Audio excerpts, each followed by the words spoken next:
And you know, I was into that. I enjoyed that Right. because I like seeing people out. Have you ever in watched the, Dual Survivor?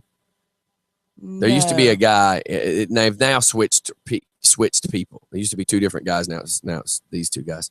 But there was a guy named Cody Liddell. I have to research his name. He would walk barefooted in shorts everywhere. He teaches, native survival in Arizona. Uh-huh. That's what he does. But they would drop these cats in like waist deep snow. He's still in shorts, still barefooted. And he can and will show you how to survive with the most primitive stuff. Now I would watch that. Oh, Dual Survivor is Yeah, awesome. You could watch all the past episodes. And what they do is they take these two guys and throw them in scenarios like your car breaks down on the side of a dirt road. Like if you were going to hunting camp and your truck broke down, and there would be only like a couple of things in the truck because it's supposed to be just an average thing, or you're in a plane crash.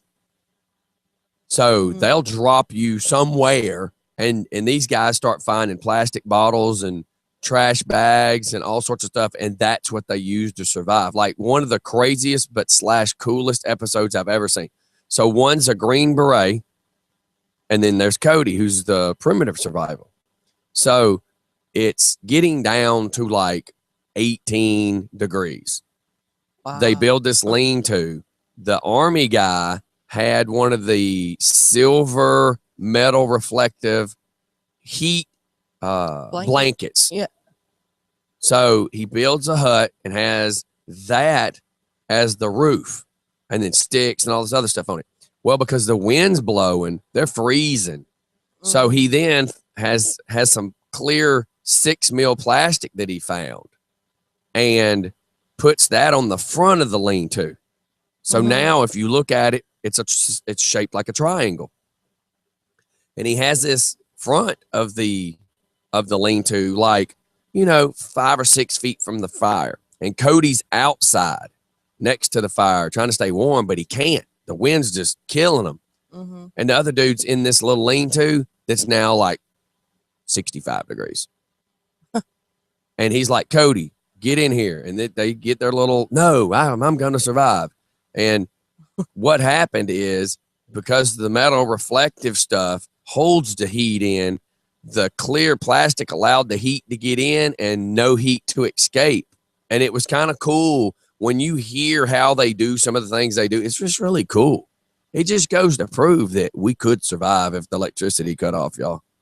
Yeah, I mean, the biggest thing would be just we lived that way for how many years before? Yeah. Well, how about this? If you're walking through the woods and it's stupid as this sounds, watching these cats and other survival shows, you could take a Ziploc bag and walk out to that lake, dip the water in the bag, or take a plastic bottle. If you find a plastic bottle and put the water in there and set it on the rock and leave it sitting in front of that sun for about 6 hours, and it will kill the bacteria in it. Of course, it needs to be a warm day. Yeah. But that will kill the bacteria, and a lot of people don't know that. Yes, you're probably going to be wishing in 6 hours you really had that sip of water. Yeah. But if you don't purify and you try to drink it, you will be in some bad situations. Yeah, I mean, one of the ladies they took off of one of the shows, I watched several of them last night, had dysentery. And, she had already started puking. Well, every time you puke, you're making yourself more dehydrated. Yes. So as this was going on, it went from her being sick in her stomach and puking to now she had this weird feeling, and she kept saying, in my intestines, they said, where are you hurting? And she just buckled over. And they said, we got to take you out of here. We can't. So you can tap out if you want to, but once you get to being this sick, they take you out of the scenario anyways. That's pretty cool. But if two people go in, a guy and a girl, if one gets sick and leaves, one stays, unless that one taps out too. By themselves for 21 days. For 21 days. So last night, one of the girls tapped out. She was sick the first day, and she tapped out several days later, and the guy had to stay like 15 days by itself. But this, I would go insane because you have no one to talk to. Hey, I mean, you got to do what you got to do when it comes to surviving, I'd What is your choices? I'd hear something and be like, Is what is this that? the Survivor segment is of the that? show? Jeff, you work off Jimmy Carter Boulevard. You know, that's its own survival all by itself. Surviving Norcross at 10 tonight. Surviving the Guanetians. So, anyways, so you know, anybody that didn't see what we were doing on Facebook this weekend, had an extremely productive weekend between my situation with the speeders, which has turned out to be pretty decent. There's no speeding on my road. I'll be out there again at 3:00 and we'll see what happens today. But turned out to be pretty good. And then yesterday we had the big basketball tournament, and that was pretty good too. Yeah, that was fun. It was definitely, you know, it's hard for me to work and enjoy an event. Yeah. You know, because I'm working it. I'm not sitting around enjoying it. So it was a pretty good event. I enjoyed it. What little bit of it I can enjoy it during an event. Well, plus when the AN1 and the Rockdale County basketball players got on there, it was hard to keep up. I mean, before you knew it, it was 69-45 or something like that. And it's like they've already scored that many. Yes. So just for fun. Happy Mischief Monday to you. What's happening? Not much, not much. Dude, you're always getting it. Excuse me? You're always on it. What? You said it was hard for you to work and enjoy the show because you're always on it. Oh yeah, I know. That's my point. Is I mean, we saw some really cool basketball stuff yesterday, but you're working, so your mindset is different than the guy sitting there enjoying his day. I mean, Steph, no doubt. Steph, bless her heart, she was sitting like 5 feet behind me. Put it this way, she had her chair behind me, but there was enough room because we had people walking between us. Yeah. So she was sitting at the table that we set up behind us. So she's behind us. And she tries to carry on a conversation with me. And you would think by now she would know better. But she goes to say something, and all I could do is throw up my hand, like the back of my hand, like stop. I said, you do know I'm trying to pay attention to this girl right here. So I'm not listening to you at all. And I'm sorry. Because we had two females at a table that nobody came to us and talked to us about it, by the way. No. And these two people were the ones that are just turning around yelling the time that we're supposed to talk on the mic. So we're like, oh, well, nobody told us that. Nobody told us. So then I got in charge of calling out the minutes. So I was on a microphone yesterday. And then here's Mr. Dyslexic. Here's stupid. Here's the stupid thing. What is this when I throw my hands up? 6. Okay. So I throw up my left hand that has a 5, and I throw up my right hand with a finger that has a 1. So you call this a 6? Yes. And what is that? Still a 6.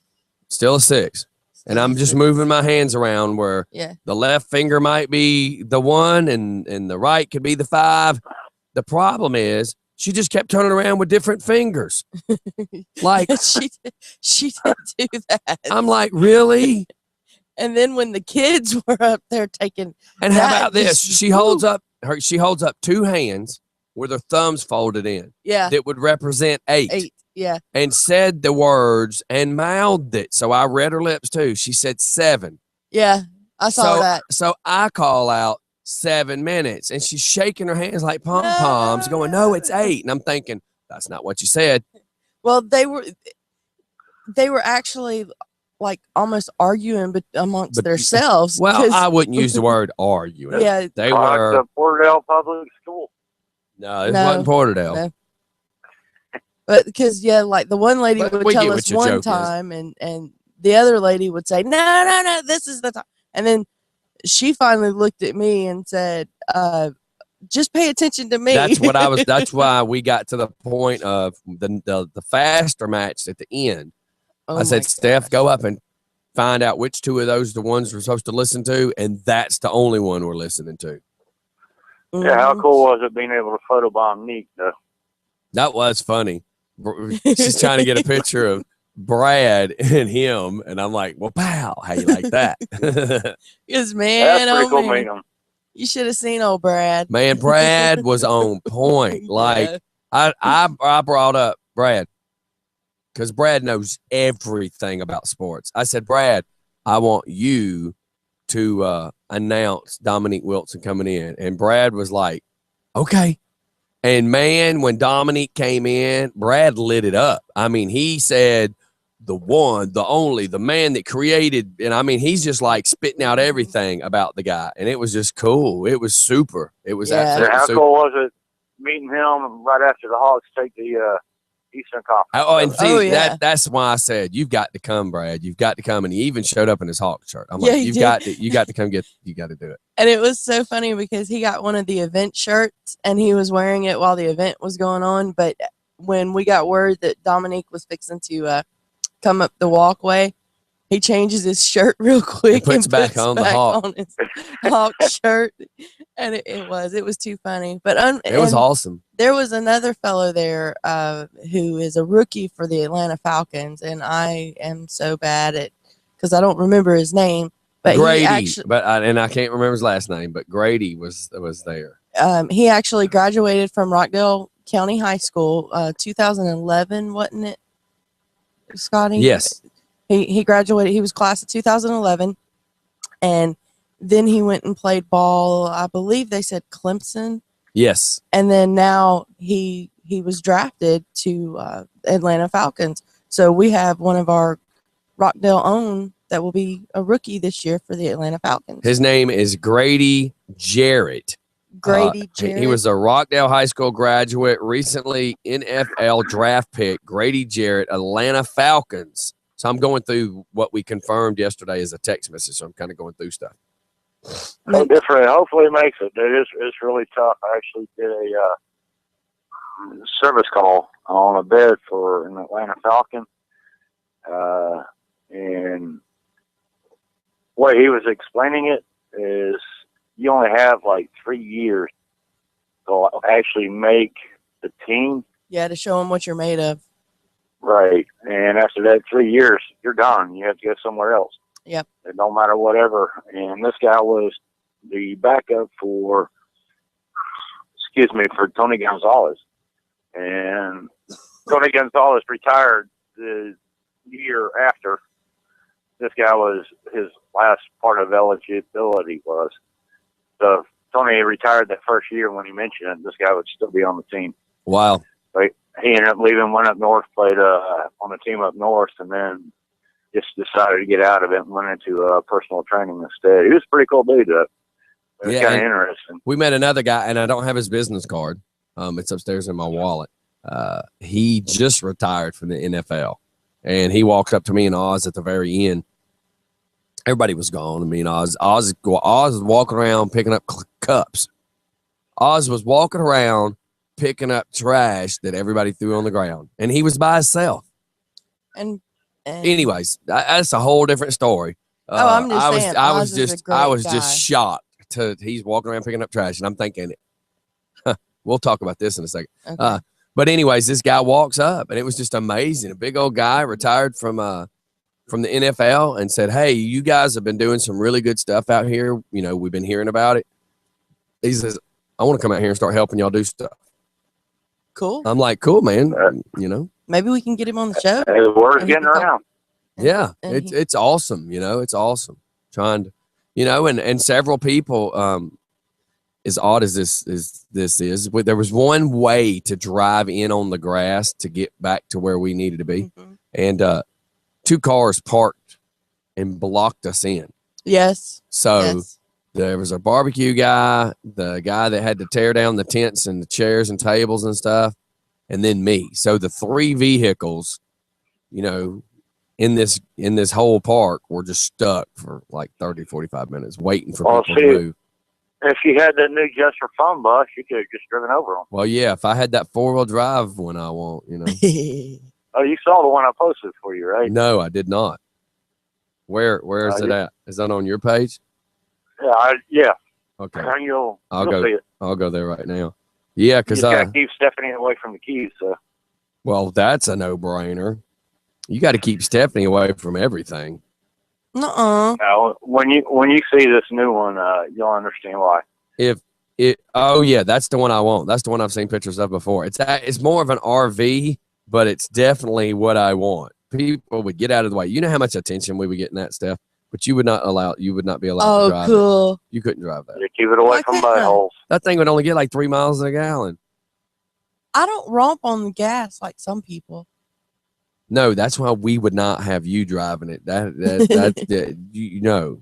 That's why I got my 4-wheeler stuck, because I didn't romp. You'd be trying to drive over every Geo you saw. I'd be trying to drive over everything. What you talking about? Take this, you smart car. Hit every mud hole. Yeah. You blew the horn at me. Watch this. This is not a car crusher. This isn't a Monster Jam, Steph. We'd have to make Joe Leeper the head of our pit crew. He does that, by the way. He does work for you. You didn't know that? I see the look of confusion on your face. I didn't know he worked on a pit crew. He's Mr. Joe Leeper, if you're listening, when you get a second, I would love for you to explain what you do for Monster Jam. Stephanie didn't know. Ooh. And I don't know all the details. You know, every time you woo like that, it's because you think you're getting something free. No, I don't. No. What was that woo for? That's pretty cool. Yesterday it was like Monster Jam. You were like, ooh, free shirts? Ooh. No, I thought we was going to get free barbecue, and that never happened. Well, yeah. But you do still hear the free word, how it entices Stephanie. Free food? Heck yeah. Free word. Free word. I wonder if we could make a parody out of Freebird and it be dedicated to Stephanie. You could.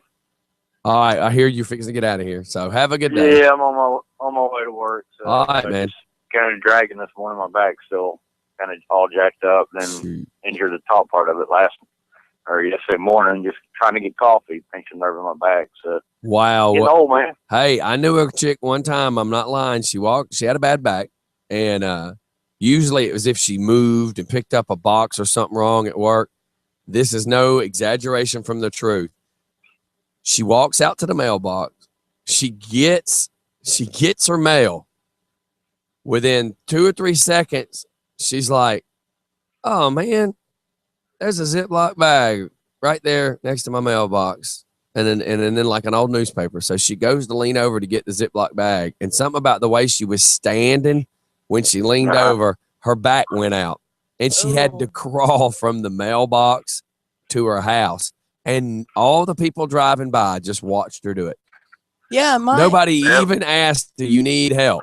Yeah, I had that. I don't. You remember when we were in the old warehouse? Had the pickup booth that was my office. I mean, yes, the size of a living room. Yeah.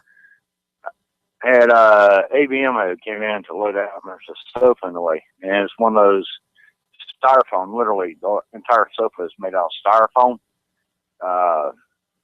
And I leaned over to move it, and I didn't even touch it. Just that movement and the way I turned, threw my back out, and I had to do the same thing. I had to actually crawl all the way from the loading dock into my office, around the counter, finally pulled myself up into my office chair and sat down and looked up, and the phone was sitting up in the door, so I couldn't even reach the phone to call anybody. So I had to sit there another 15 minutes till delivery service got in. Isn't that something? Yeah, I mean, it don't take much. And all I was doing yesterday was reaching up into the cabinet to grab the can of coffee. And I guess it was the way I lifted my arm or whatever, and just pinched the nerve up in between my shoulder blades. So wow, isn't that crazy? It is, but you know all about that back issue. Oh yes, I know it, and then some. All right, man. We'll get to go and have a good day, and just holler if anything comes up. Keep it rocking, and appreciate the songs, man. It was pretty awesome, that hour-long jam. Yeah, man. And believe it or not, I was outside working on somebody's motorcycle, and we were jamming right along with you because I just loaded a bunch of music, and then it was like, hey, if I'm fixing to go out there, I'm just gonna turn on my own radio station. Hello. So yeah, we were definitely bobbing. We had the kids. We were actually sitting at the table, getting ready to eat when most of them came on. So even the kids were sitting there bobbing their heads. It was pretty funny. Yeah, man. We had the my phone I was putting hand grips and working on the throttle and stuff. So when you take your hand grips out, the molded plastic had that round mold in it from going around the grip. And we set the phone down in that, and it just echoed it. And it was like a little jam box right there on top of my trash can. So we're standing out in the front yard working on bikes and just goofing off. Yeah, I actually had a Danish guy he was a trainee for a little while. I think he was like the nephew of the owner or something like that. Came down years ago, and he went with us up to High Point to help us pick up some furniture. And he did the same thing. He ended up building a couple of mini speakers for the phone with styrofoam cups. Right. It was pretty cool. I mean, it actually sounded pretty decent. I was like, holy crap. Make speakers out of styrofoam cup. That's right. Pretty cool. That's it. Well, y'all have a great day. Okay, man. All right, take care. Have a good day. Bye, Jeff. Bye, Jeff. All right, y'all, we're going to shoot off to a song. And look, I got this nice biscuit. It might not be all that hot now, but I'm going to eat this chicken biscuit real quick. We'll be right back, everybody. It's Monday in the fun world. And of course, I say this every Monday. Sorry we seem like we're down, but then when the show's over, we talk to all the other people that go, God, my Monday was horrible. Thanks for making me laugh. So at least even if we are not wide open, apparently we're still a little better than others. Yeah. And usually it's when we have a busy weekend, because I'm telling you. It was super busy this weekend. Yes. We had Ashley's last game, her awards ceremony Saturday. Then we drove to Royston. And then, we didn't get home till, I don't know, it was right about 12 o'clock, I guess. Then we didn't get in bed till about 1:30 after getting everything wound down, getting her in the bed. And then, we were up doing that yesterday at Pine Log Park. So, I mean, yeah, busy weekend.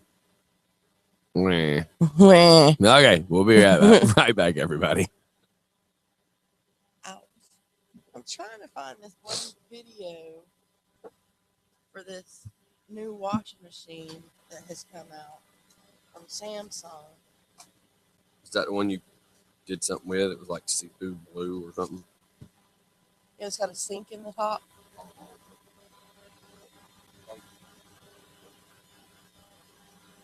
Mm-hmm.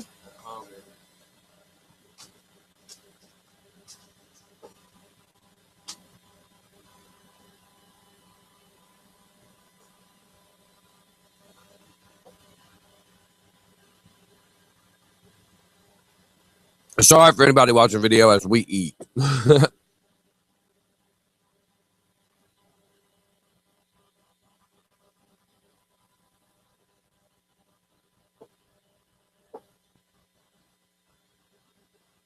I am feeling it today.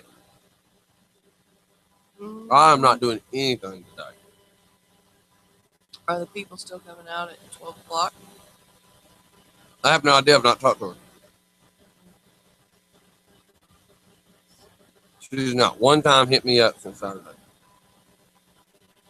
Well, since Friday.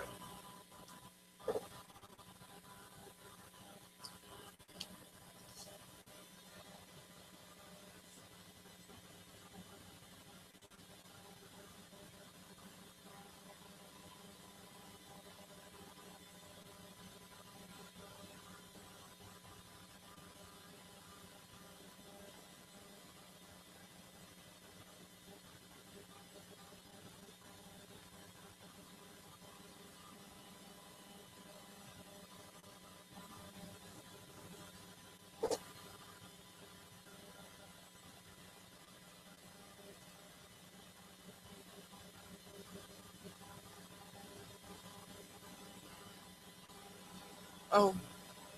Ma'am.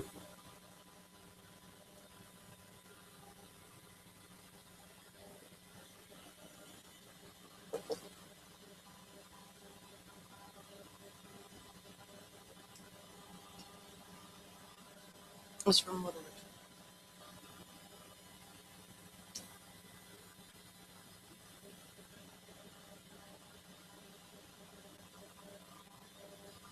Why I noticed it yesterday, but I didn't say anything. didn't you say something? I thought he did it purposely. That's what I told him. I said, I thought you did that on purpose. Wow. Yeah. That's pretty funny.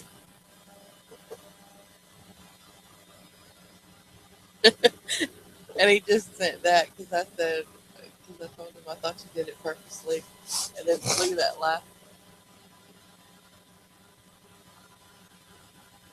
Mm-hmm.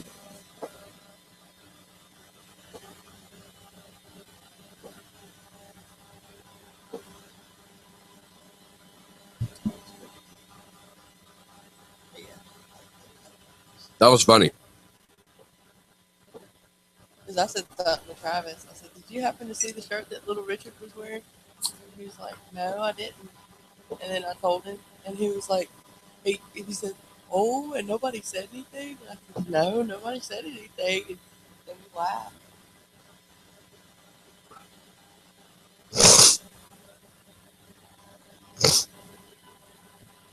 Because Grant Man counteracted it.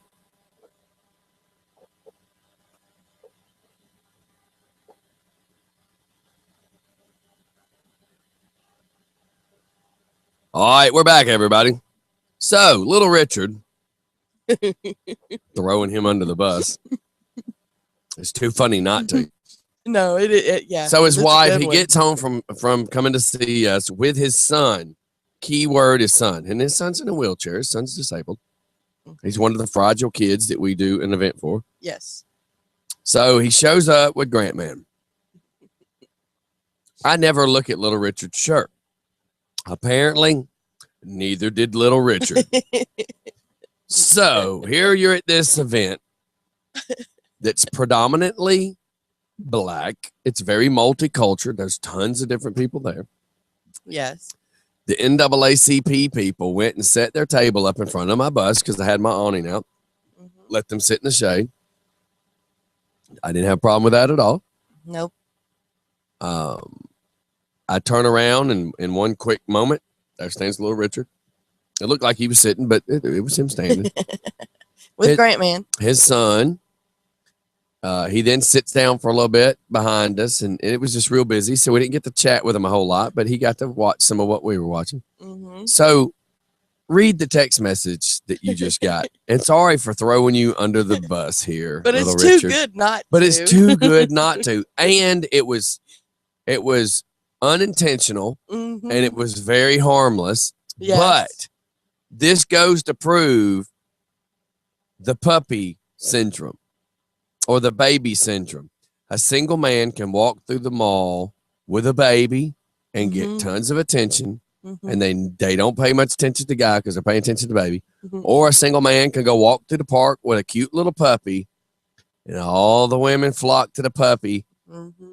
It just goes to show misdirection. This is why the hot chicks help the people do magic in Vegas, because if you're paying attention to the hot chick, you're not paying attention to the magic. Yeah, to the slide. So if you keep all this in mind, I want you to read this message, Steph.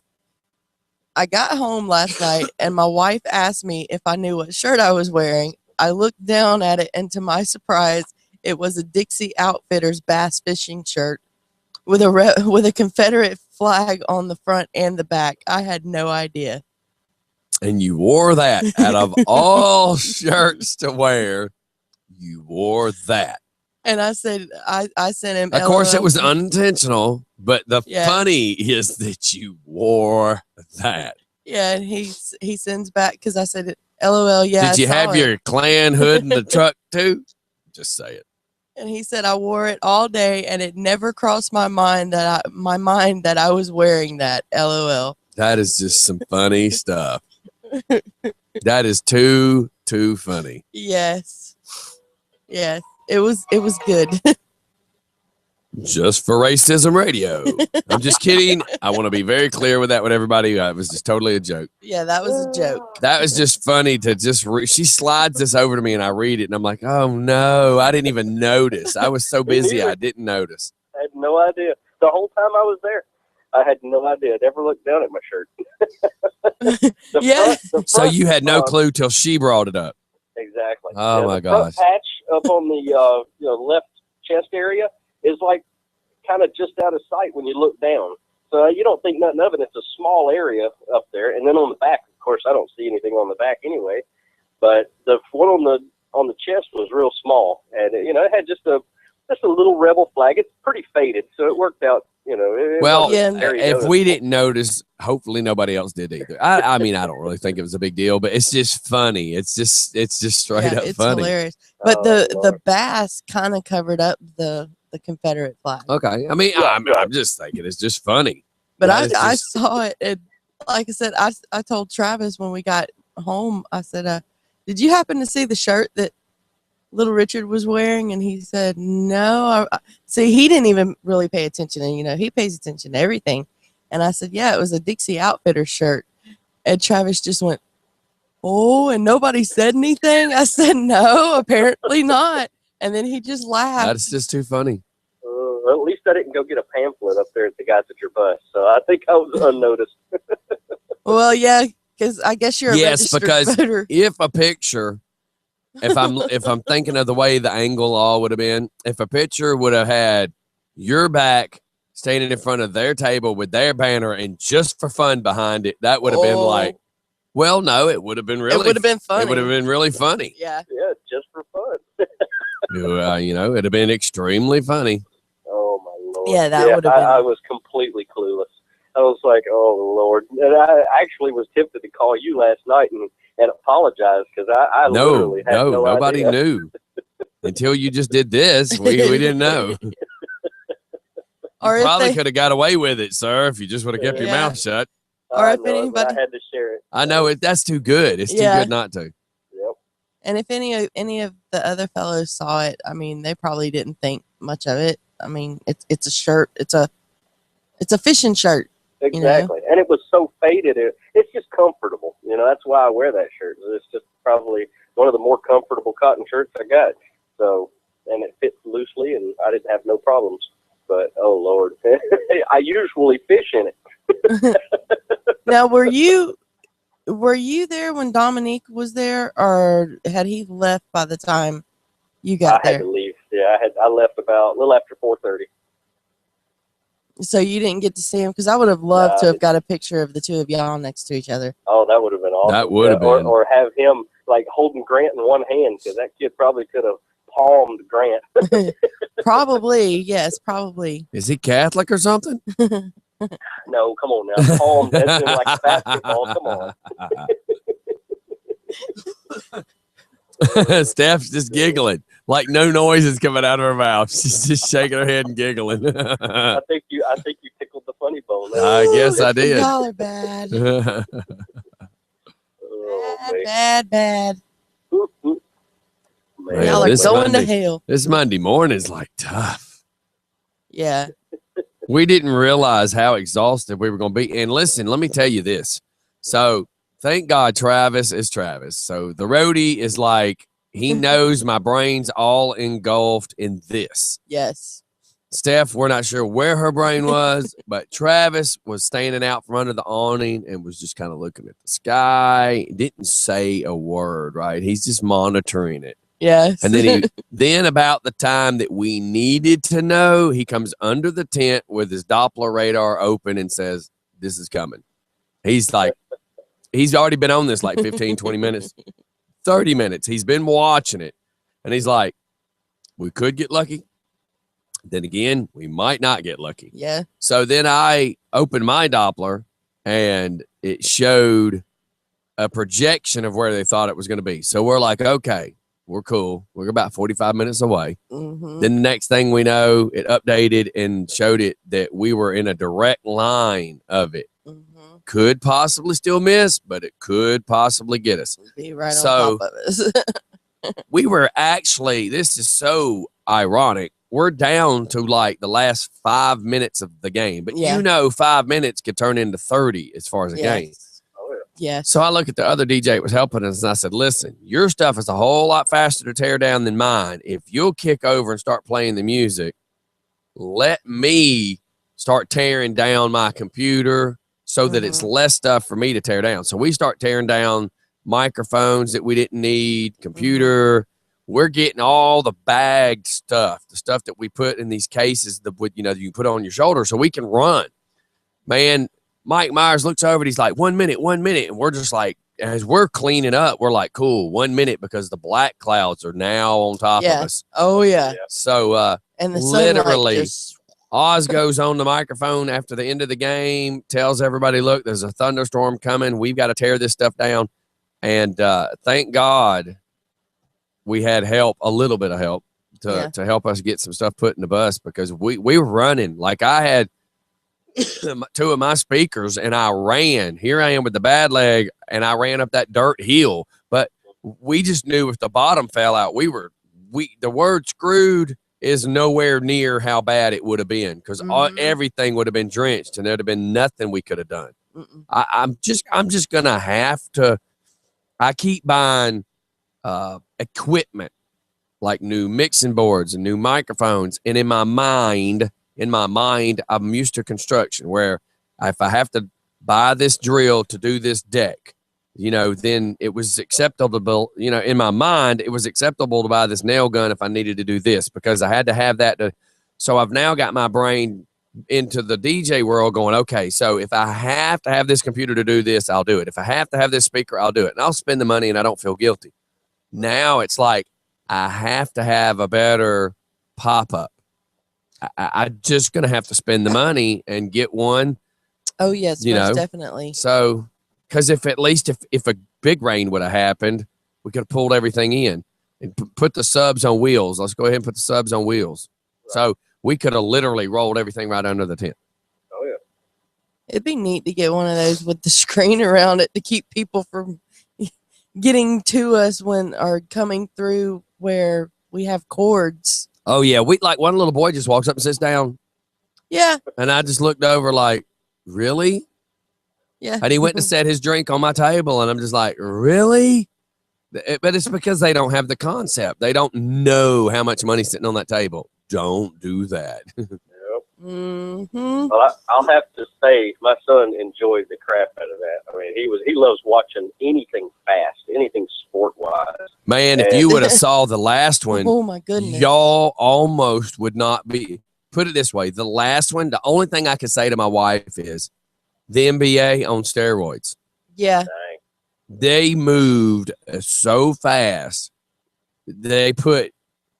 Holy cow, they put anything I've ever seen to shame. Yeah. They move so fast. And but then again, I've never seen the Harlem Globetrotters. Yeah, but the Harlem Globetrotters are more stunts and stuff. We were told that we were going to see that kind, and that's not what it was. Yeah, no, that's not what it was at all. These guys were some fast street ball type playing. They were wide open. Sorry. And I mean, there was a couple of them that, as they were calling it, did a windmill and threw the ball like nothing like what called a helicopter, Stephanie. Why do you look at me like that? I just needed you to make sure that you clarified that.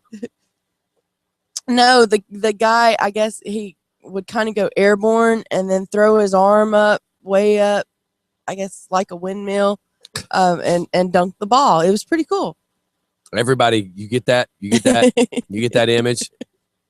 Hey, it was kind of like Michael Jordan. I believe I can fly. You need a crayon. I meant to play that yesterday, and I did. But that was kind of slow, though. Not the me first and the gimmies. See? Yeah. I just got sidetracked and I didn't play it. Yeah, didn't think about so. That anyways, so your son had fun. That's good to know. Oh yeah, he had a blast. And the cool thing is watching him enjoy himself. He actually kept handing me back the iPad, which is actually very odd because my son loves computer stuff. And he will sit there and watch videos on YouTube of people playing sports and watch like people playing games on Wii, and things of that sort. And it amazed me how much fun he was having watching the kids. He was literally following back and forth with the ball. And to see somebody like my son do that, it was amazing. It was definitely well worth going. That's for sure. And the thing is, it was free. It was good, clean, free family entertainment. Yep. I mean, upon me arriving back at the house and my wife pointing out my attire, I only lost a couple of years out of the whole deal. And I died a couple of years early because I almost had a heart attack,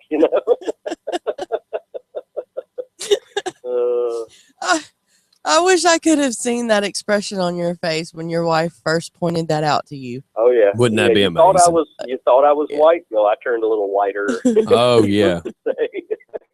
I mean, like I said, I've seen it, but instead of I believe I can fly, Little Richard song would be like, I believe I should hide. I believe I should stop crying. I believe I should be under the bed with a gun. Lord of mercy. Oh, At least I didn't have the rebel crap all over my truck. Thank God. Yeah, I'm not that kind of person. Yes, thank you. I do have Just for Fun on there. That's bad enough, right? Yeah. Yeah. How about this? One of the sales managers at Falcons of Fury, Harley Davidson, I gave him a sticker and he sent me the picture. He's like, I'm representing, and it says on his Facebook, it's not that he sent me the picture. Let me reword it. It says I'm supporting one of the most real men or real guys I know on the planet. And on the top, over his brake light, on his brand new Street Glide, is the black Just for Fun sticker. Oh, that's cool. Isn't that cool? Heck Yeah. That's awesome. That's cool. All right, man. Well, thanks for calling in. Oh, absolutely. I had to make sure I put my 2 cents worth in that one. All right. Well, I appreciate you. I'm glad you showed up, and I'm glad y'all got to see a little bit. Oh, yeah. We're going to be doing some better stuff next year. I think this one was great. Don't get me wrong. But there'll be better planning next year. You have to do the first one to work out your kinks. Because next year, I want, even if we have to do two different ones, a lot of locals were walking up going, how do I play? Yeah. And Steph said, I didn't know this was prearranged games. And I was like, yeah. She said, I thought it was for the community and people could play. I was like, no, I mean, it was for the community, but it didn't actually involve them. Yeah. So I want to do a street ball, and let's be real with the name, street ball competition where I want to do, I want to get out there and mark the circled edge that's where your 3-pointers go. Mm-hmm. Right. Almost like playing a game of horse, and let people go, say from one part of that half circle to the other is 6 places to shoot, roll a card out there, have people that catch the ball, and they have to go from this one to this one to this one to this one to this one. Kind of like around the world? In a certain time frame, and they have to hit all 6 of them shots, have to make it. There you go. Have you never watched 3 points contest or anything? Slam dunk contest? Okay, see, we need to show you so you'll get what I'm saying. But I think that would be cool because you'd be bringing in all the local people. Mm-hmm. Right. And fix it where you give away a small prize. I don't want to say give away $100, and I don't want it to become that, but give away something, a free meal somewhere, something like that. Oh, yeah. All right. Well, I'm going to let y'all do it. All right, man. Thanks for calling in. All right. All right, bye. Bye. So how about the fact, and I think we talked, did we already talk about Brad? Because I'm making sure I say this again. Did I talk about him introducing Dominique? A little bit, basically. Yes. So here's Brad. It's amazing because Brad knows everything. I think I actually have it videoed when he introduced him. Oh, really? I believe. I think you do. Find out, because if so, I'm gonna plug the phone in. Brad knows all. Brad, the man who knows all, loves the Falcons and the Hawks and UGA. Are you really going to just sit right here over the microphone and do that? I thought the volume was turned down. Turn it down. If professional was in your blood, we'd be in trouble. You wouldn't be Redneck Steph. No. So do you need to step over there and verify? Yeah. Can we? Is it time for a commercial? Well, we can. Let's go to a commercial real quick. We want to verify this because I want y'all to hear Brad. Brad is so friggin' awesome. And I just knew he would love to do this. So I'm like, yeah, we got to get Brad to do this. So we're going to shoot off. We're going to do a song and 2 of the commercials. We'll be right back. It's Just for Fun in the Morning.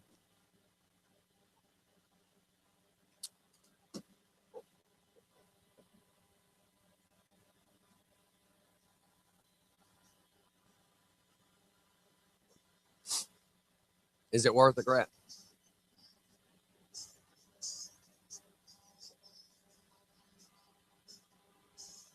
That's the bad thing is he should have turned down music when microphone talking to me.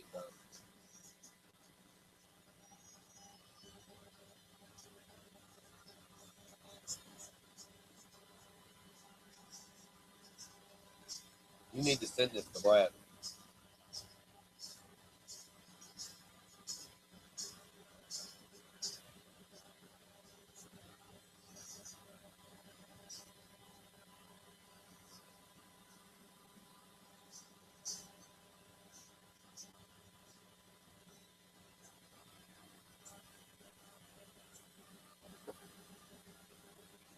I just don't know how good they're going to be able to hear it, but we'll try.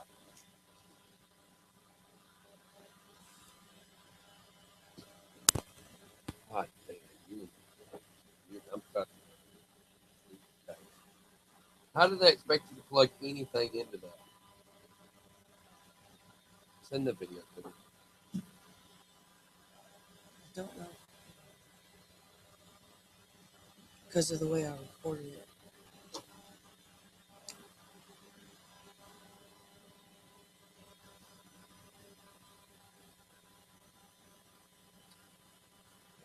I can send it to Facebook.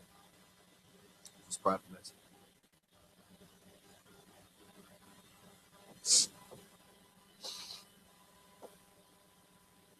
I gotta get my cussing under wrap.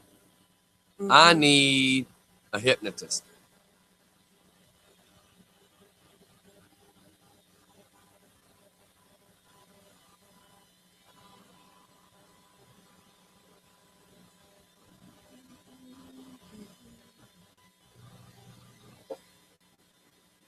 I don't even know how to spell hypnotist, but I'll do it right here. I need a hypnotist. There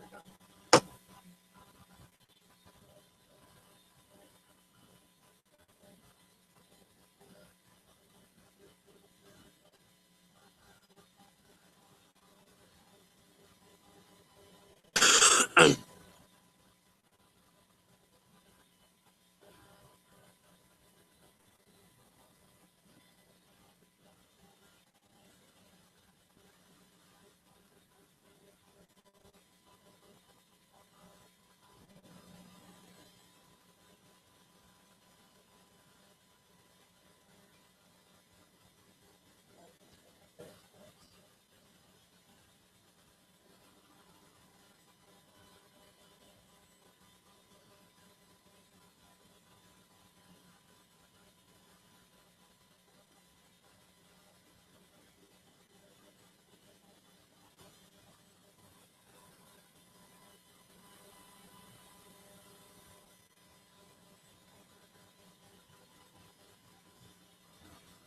Sending.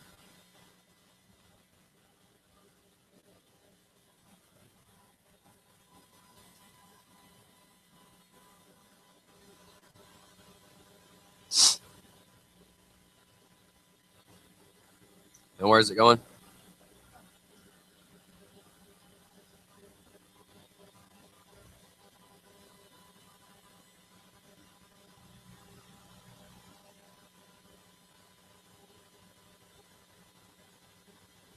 Facebook how?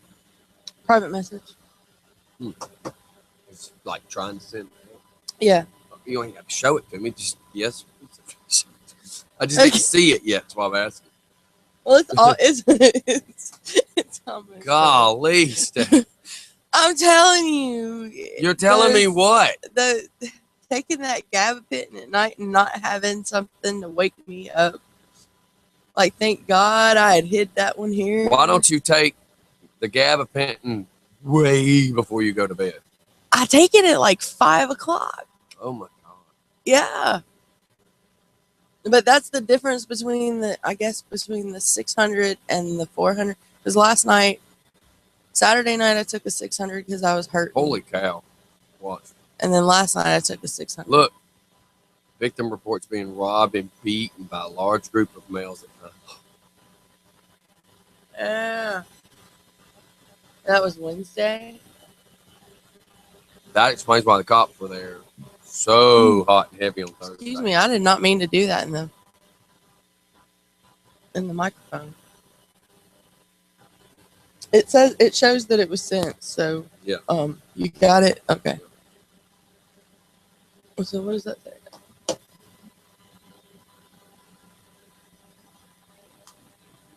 As good as it's gonna get.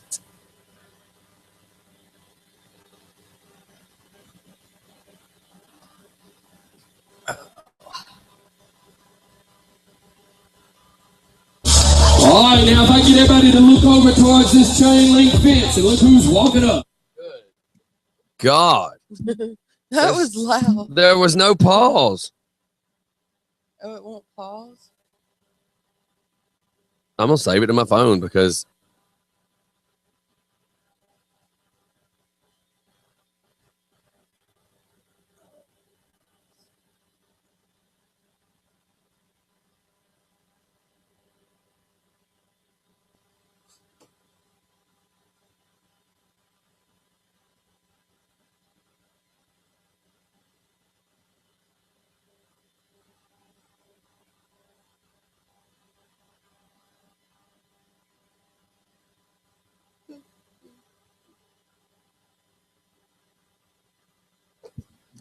wow.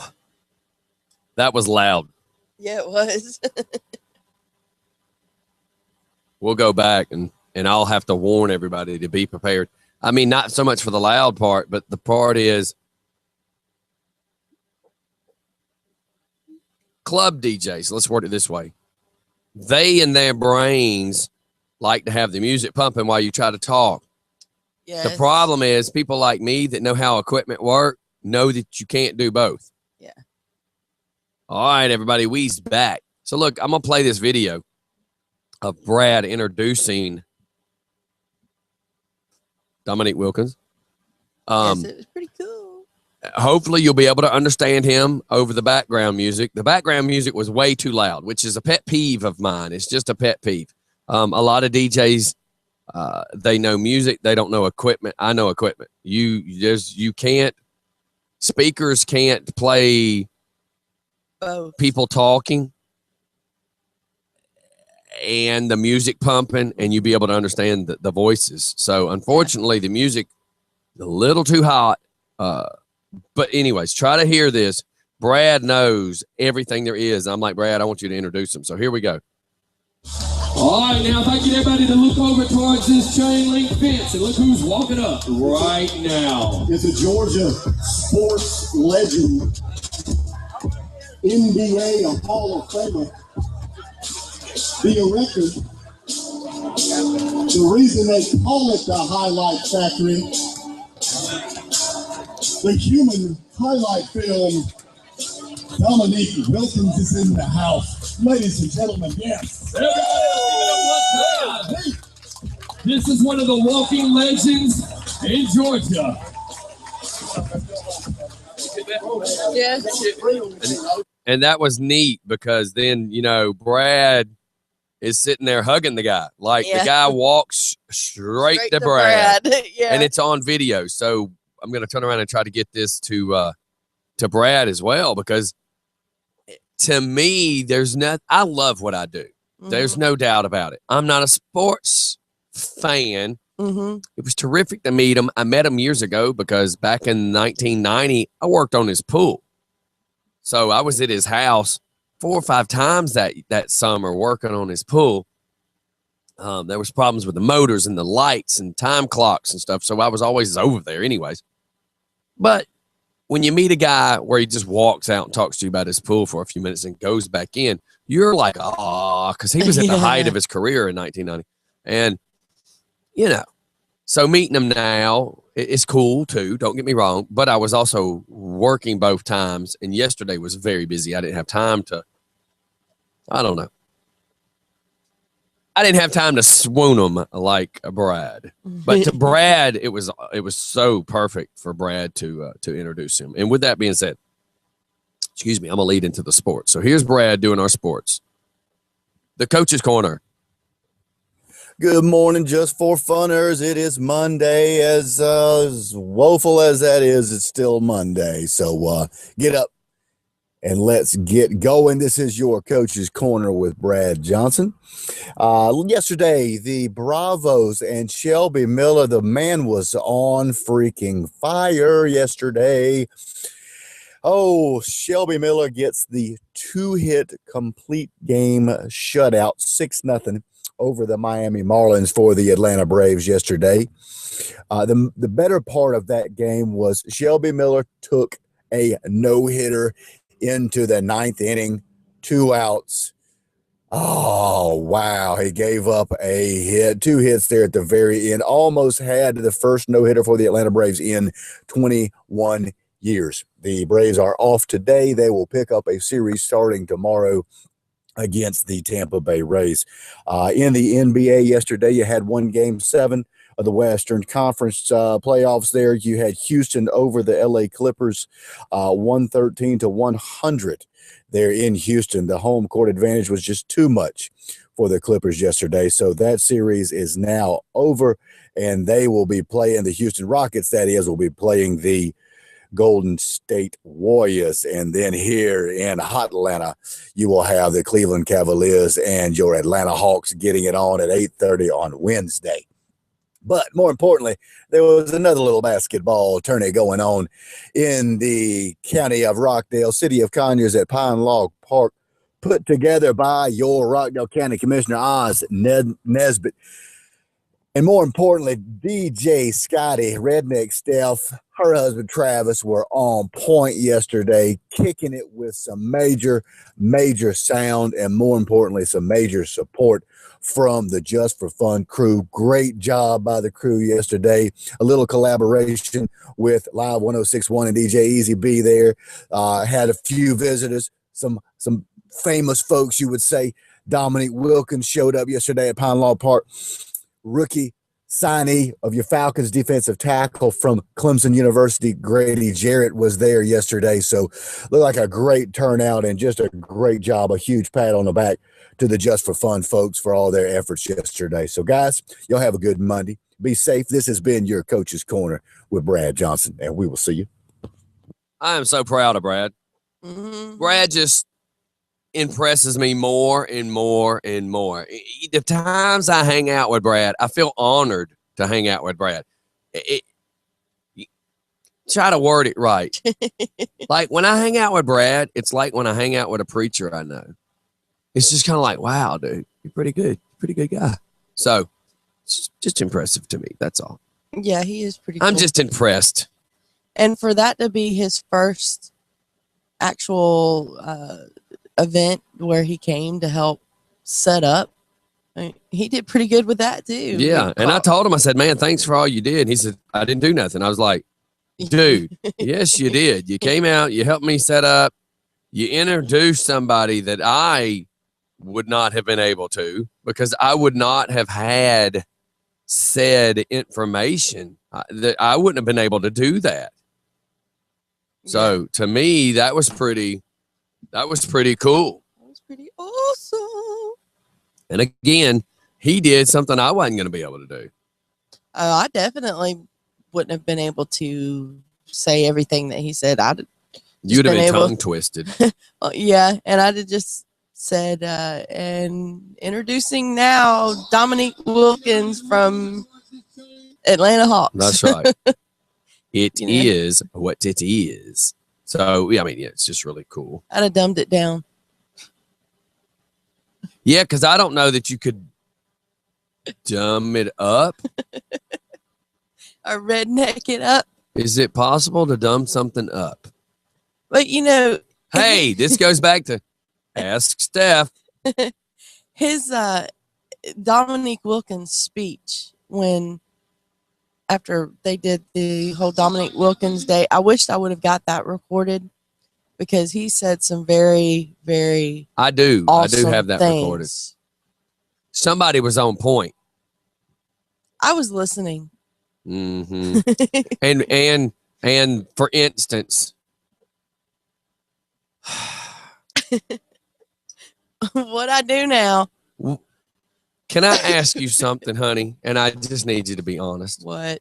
What is it going to take for me to train you?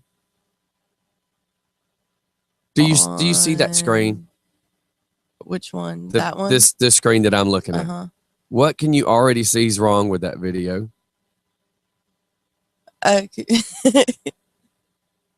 It's not big enough. And how is it that's wrong? Because I should have held my phone sideways instead. So you should have had your camera where it was wider left to right than up and down. Yes. Okay, I'm just making sure that the little things you get.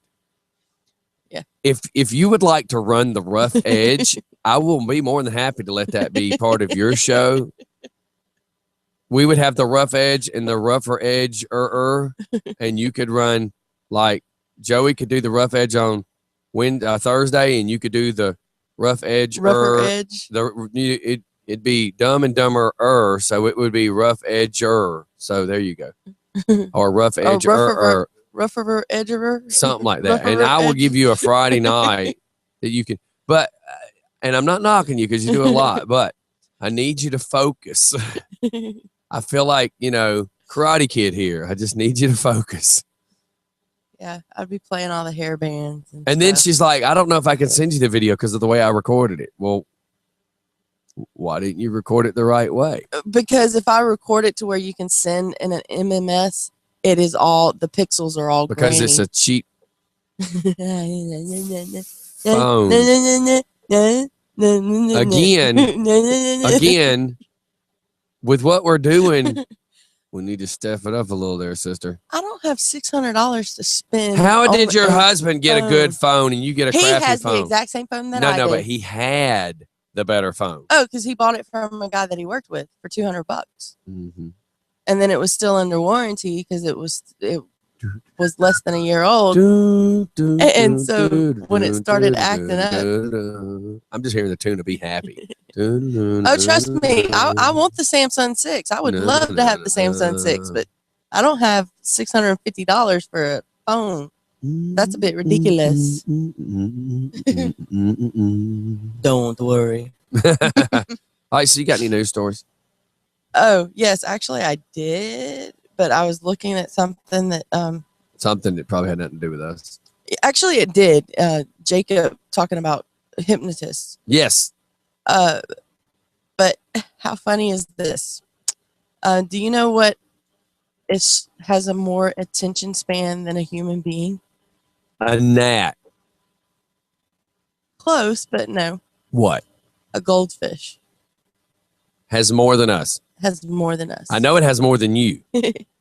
A goldfish. Hell, it don't have nothing to do but sit there and stare out of a fish tank for hours at a time. A goldfish can concentrate on something for 9 seconds, while humans can only focus on something for 8.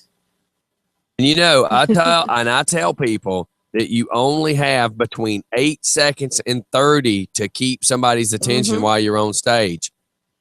And that's me. I've learned that. I'm the king of saying, dude, you only have between 8 and 30 seconds. And if you don't hook them to get them to watch what you're doing on stage, you lose them. And you just proved that I was pretty well on point when I said 8 seconds. Yeah, because they say that they're saying that because of all the technology that humans deal with now, it's depleted our attention span. So I guess that's just wow. I guess that's why we are. I don't feel so ADHD. bad for saying that comment. No, because it's true. It says, because that's what it says. The reason for our reduced attention spans shouldn't be a surprise. It's technology, because we are plugged in all the time. We have actually become better at multitasking than we are at focusing on just one task. Which that's true. What did you say? See, sorry. exactly. Hey, but I'm actually working over here. But yeah, it's just amazing that I, over the years, have kind of watched so many eyes while I'm on stage. I've watched so many faces and so many eyes that when I'm sitting on the stage, standing on the stage, you know what I mean? And I'm looking down and I'm walking and pointing and talking to different people to make them feel like they're part of the show. I watch how long of a time span you can keep them, keep their attention, keep them captivated. And all the years we've done bite games and all this other stuff, I've always tried to explain to Waterhead by doing bite games. I'm like, you got to hurry, because if you don't hook them within the first few seconds, they're gone. And there's your proof. And where's this scientific data? Steph, where did you get it so I can share? It's my point. Where did you get the scientific data? It was just a news article. I'll have to. Okay. I'll send it to you.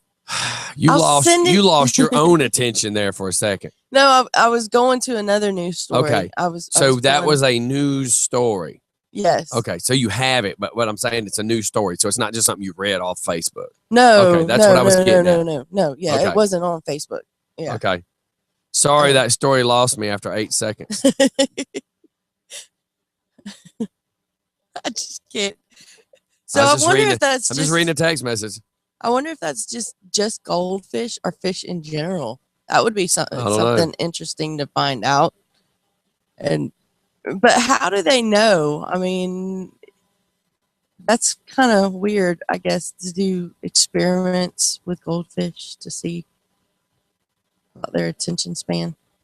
And how do you know that that's what they're focusing on? So I was watching the Billboard Music Awards last night. I was going to ask you about that because I did not. I just have to say this.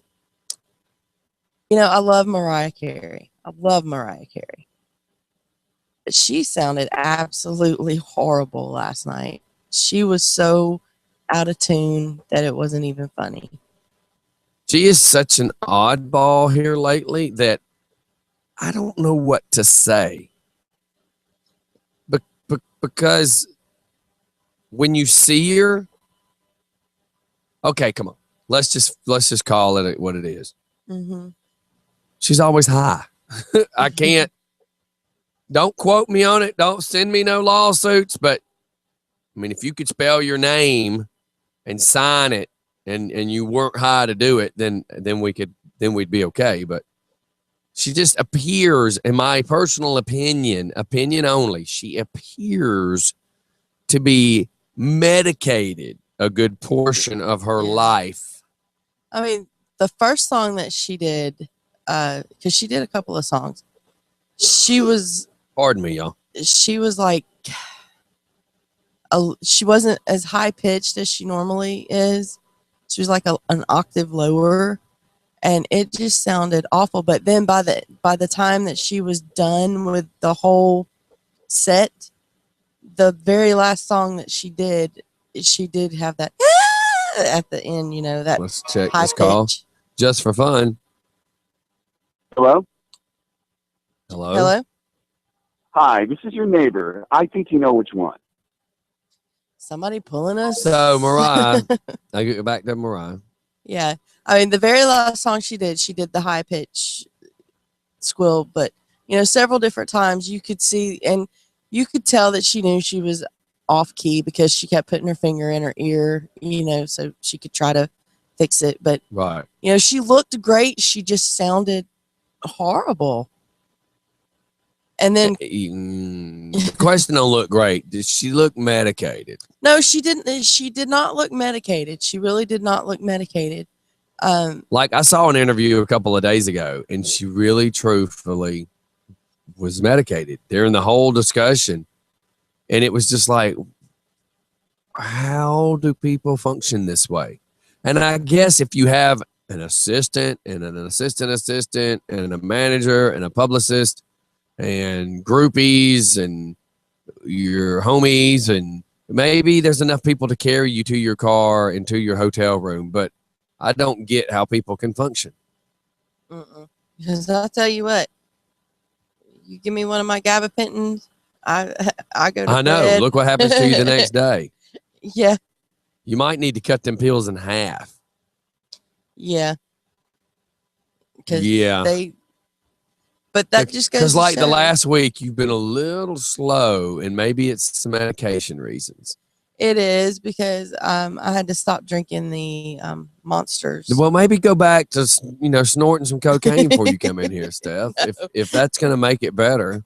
No, actually, I was talking with Will because I did go by and see him Saturday, and I'm gonna try those energy pills that he was talking about because they're all natural, and hopefully that'll take the place of the monster and not be bad for me. Right.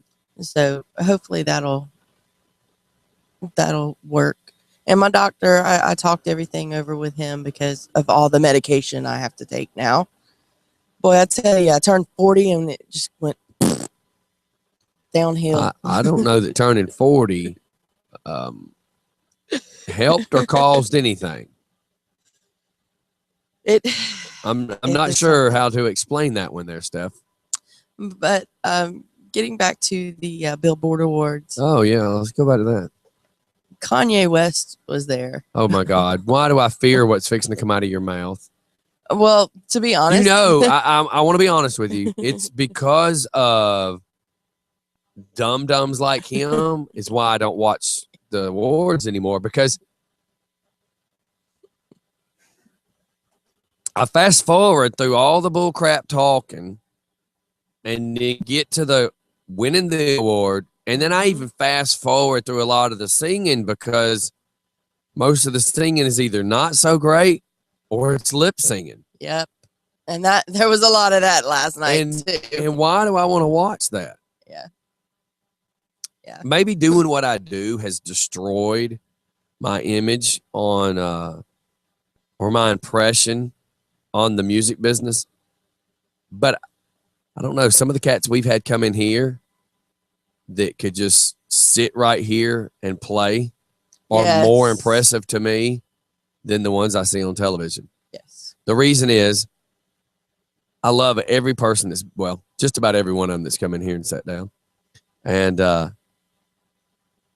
the quality of them being able to sing and play yeah, and not have a huge ego. Mm-hmm. And they're very grateful for exactly where they are and all the hard work they're doing. Mm-hmm. I mean, there's only been one band that now that we know them, we see some of their things, but there's always going to be one bad apple in every bag of apples. Yeah. And it just is what it is.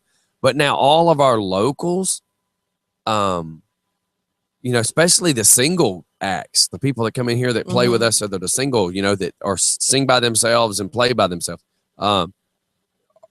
Every one of them have been pretty well bad ace. Oh, yes. Yes. Katie, Cheyenne, Dustin, the Chris last Hamrick. Yes.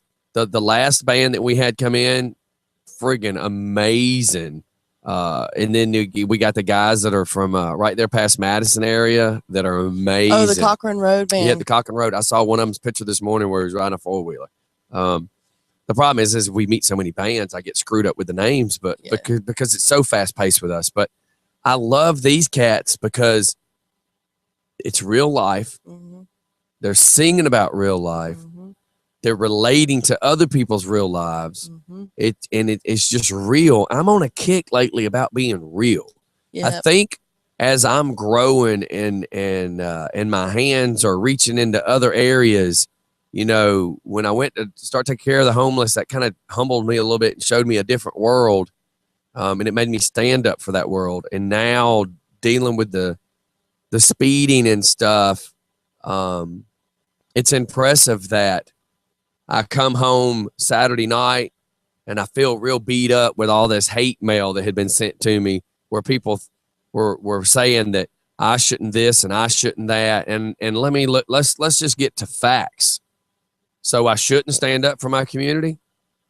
I shouldn't stand up for myself. I shouldn't try to protect the people that have to walk on these sidewalks. I shouldn't try to worry about the kid that's playing basketball across the street. I shouldn't worry about having to go outside with a Q-beam spotlight and shine it in people's eyes to make them stop their cars so that my daughter can back out of the driveway safely. I shouldn't have to have people help block traffic for me to back the bus out. I shouldn't have to do all these things. You're right. I shouldn't have to. I shouldn't have to do these things, but nobody else is. So it makes me a bad guy for me doing that. So it irritates me to know all these people want to sit on their sofas with their fat aces. They want to drink their beer, smoke their dope, eat their Cheetos. They want to complain about America as they get high and watch the world go by.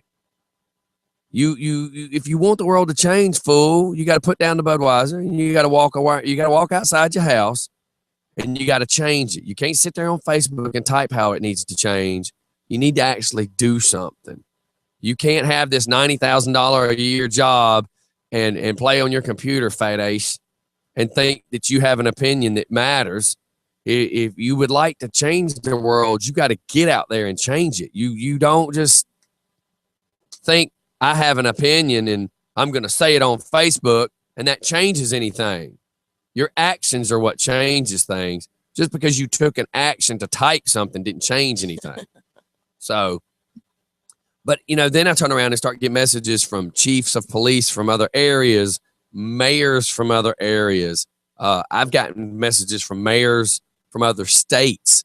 But a lot of my local people, a lot of local police officers, a lot of local fire department people, a ton of political people from the local towns around us have reached out to me with messages telling me that they're proud I took a stand and stood up for my community. They're very proud of me. So everybody that thinks I pissed off a lot of people with the government has no idea.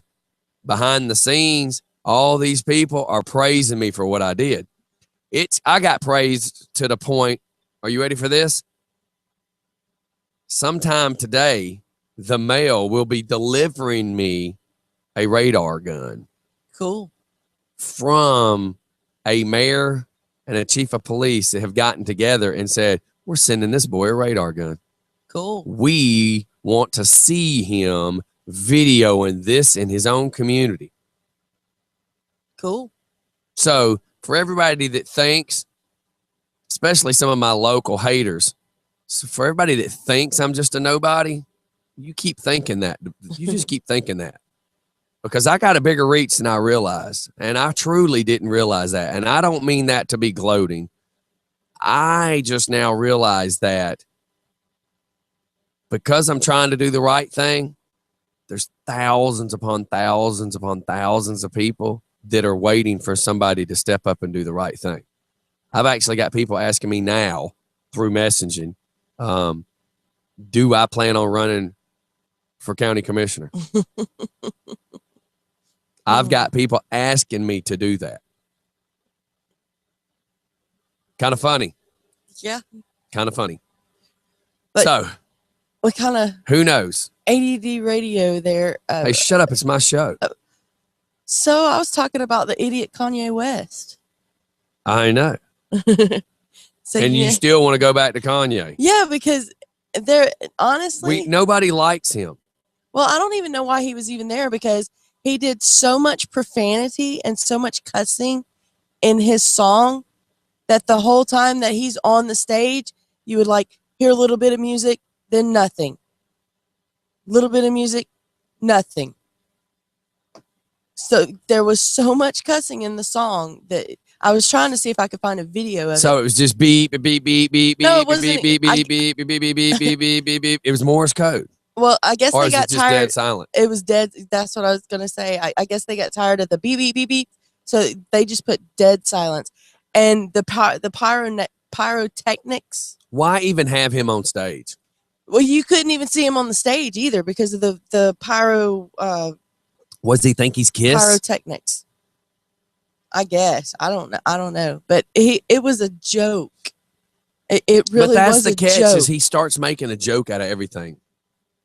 Yeah, and yet people still like him, because here's a little bit of the video. There's no sound but apparently anyways somebody's talking, and see, you can't even see Kanye in that.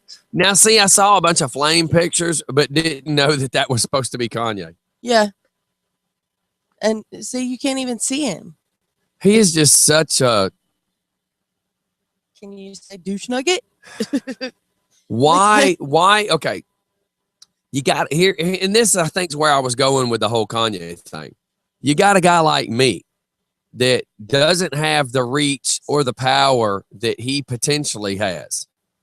And I try to do good with what I do, and he does that. Yeah, and you saw how they did the bleeps? Yes. That's basically how the song was. Which, you know what that proves? Is out of all the hundreds and hundreds and hundreds and hundreds of people sitting in that audience, he just said with his finger in the air, F you, and I have no respect for you. Because if I had respect for you, I wouldn't have done this in front of you, and I wouldn't have ruined a show. Yes. That's what that would have been. I mean, that'd be like if I go to Rob's house, Rob's performance. So I go to Rob's house, and Rob has all these beautiful little girls and this brand new baby boy. And he says to me, you know, my two youngest little girls are picking up on cuss words. So if you could, don't cuss, you know, in the house in front of them, please. Of course, that's just out of respect. And I go up in his house and I disrespect him. I disrespect his wife. I disrespect his kids, and I cuss. That's how terrible that is.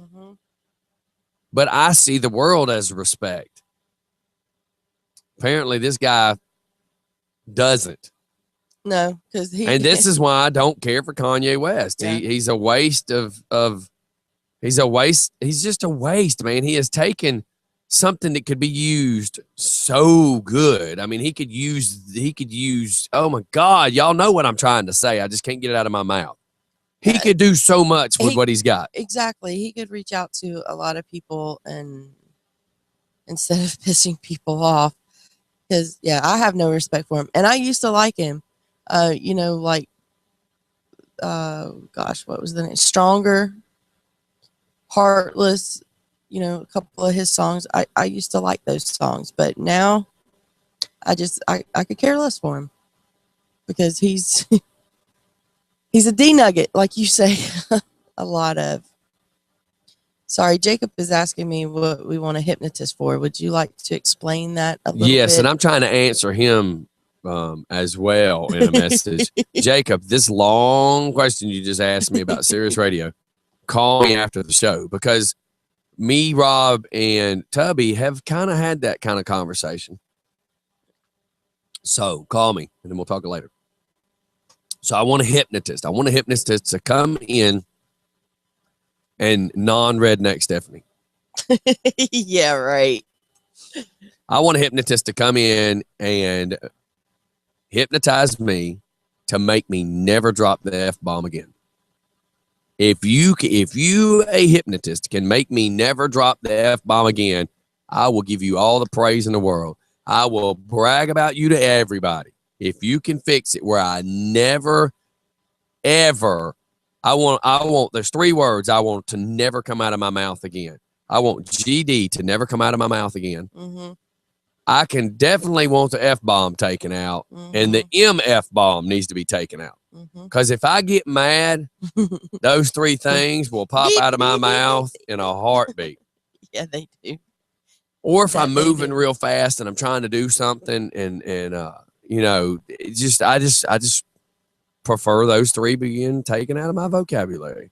And, you know, I've heard they can hypnotize people to get them to quit smoking, to get them to lose weight, which if that'd work, hey, sign me up. I need you to lose redneck, chick. I like my redneck. I would love them to hypnotize you and make you talk like somebody from Britain or something. Oh, heck no. No. Trust me, if you could just speak proper English, do you know how much better my vocabulary would be? Because your crappy language bleeds over on me. I catch myself talking like this all the time now. And I'm just like, what the hell's wrong with me? I don't even have a strong Southern accent. It's the words that I would say, don't interrupt, by the way. I would say it's the words you used, but it's more the words that you don't use. You can't make a complete sentence to save your soul. And I said don't interrupt as you start to. No, you will start to say something, and it just like has 6 words missing. Yesterday, for 5 whole minutes, she kept trying to talk to me, and I said, Stephanie, shut up. Think about what you want to say, then bother me with it again. Like I'm in the heat of something serious that we're trying to do, like keep up with the score and all the noise that's happening. There's 10 people behind me talking, and I'm trying to hear a woman that's in front of me, but she's also in front of the speakers, so it's hard to hear her. And Steph starts talking, and it's like, and when you, at McDonald's and a Pepsi, I said, what did you say? She goes, huh. When you get home, Stephanie, what are you trying to say? Well, Scott, Stephanie, now if you just take 5 minutes and think about what you're trying to say and give me a complete sentence. I said, I'm trying to listen to this woman here who keeps turning around going, we have 8 minutes left. We have 6 minutes left. We have 4 minutes left. And she's trying to give me the minutes of the game, and I'm supposed to be saying it over the microphone. And Steph's trying to talk to me, if you call that talking. Now, please explain to me what was going on, because I still don't really know that you really ever told me anything. I don't even remember, honestly. Oh, my God. Remember. But you do remember it happening. Yeah. And Travis just started laughing because he's just shaking his head. Because you couldn't get a complete sentence out of your mouth for nothing. No, I couldn't. And so, yeah, maybe I do need to get my doctor to back that, because it is when I take the 600 milligram, and I only take the 600 milligram when we're talking. I'm it's like bad. It's like 1 o'clock in the afternoon, 2 o'clock in the afternoon, and she's trying to carry on a sentence, and I'm just like, Jesus Christ, what is wrong with this girl? Yeah. And put it this way, you didn't even fuss at me, which even proves that something wasn't right. Yeah. Because I'm looking at you going, Stephanie, because at this point I was irritated. I'm like, Stephanie, shut up. You sound like a babbling drunk for a minute. I'm sorry. I don't want to hurt your feelings. No. But it was just like, you're dead behind me. You're looking over my shoulder and you see what I'm doing. And you're just like, I think I was asking if you would have been in a wheelchair, I would have pushed you into a corner with a mirror and just let you carry on your conversation. I think I was asking you. Oh, you were trying to ask me something. Yeah, I think I was trying to ask you a question about what they were doing, and we were already confused. Yeah, like everybody had this vision of how this thing was supposed to happen yesterday, but nobody actually told us. Yeah. So like we're watching this game. We're just sitting there watching the game. No big deal. We're just watching the game.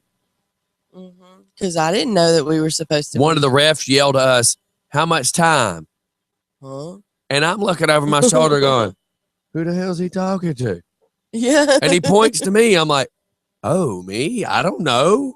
I don't even know how to play basketball as far as real play. Like I know how to shoot some basketball, and I know how to play horse and around the world and some 101, but don't expect me to get out there on a court and know positions.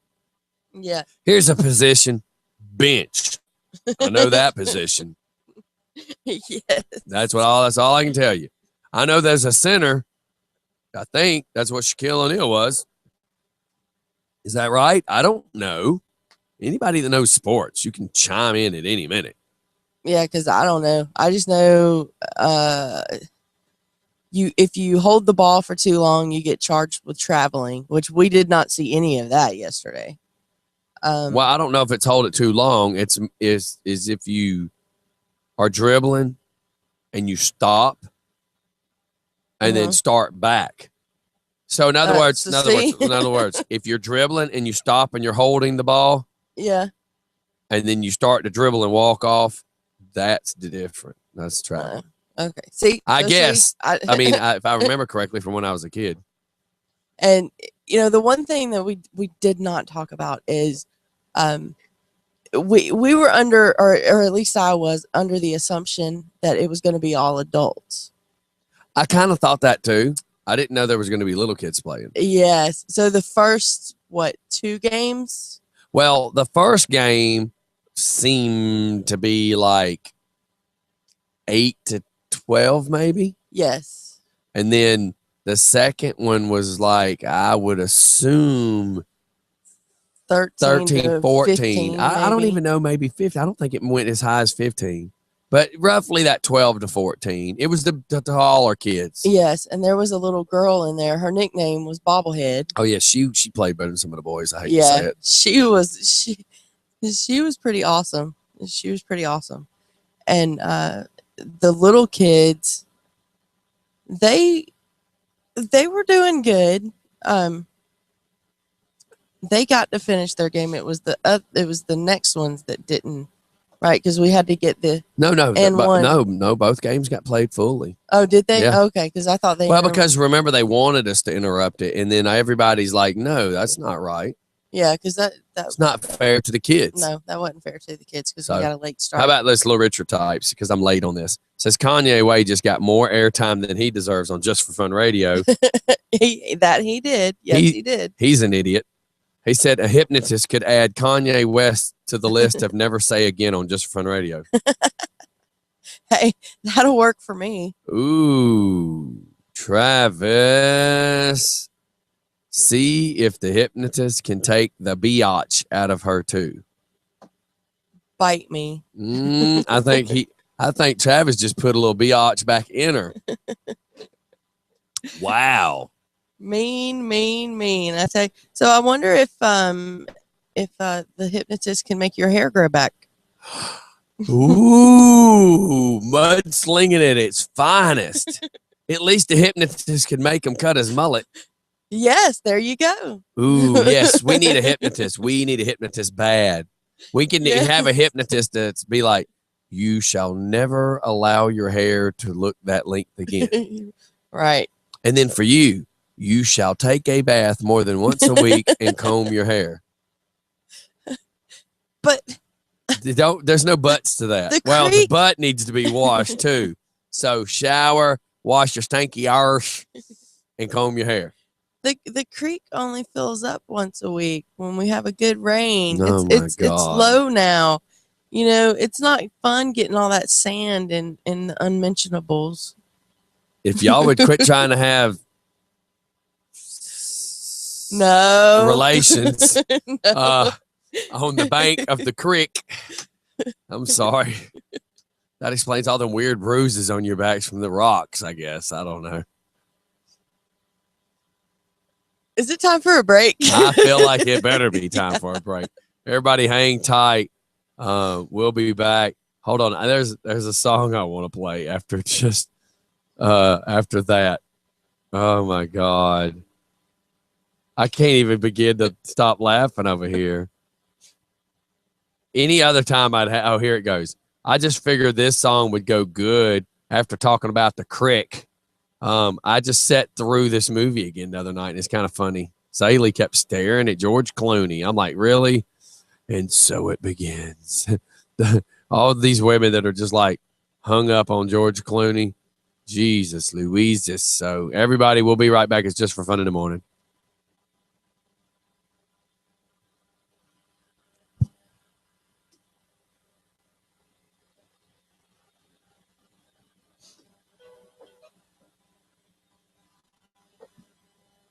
Still no idea who's doing the prank call. I got to change the fade. For some reason, it's weird.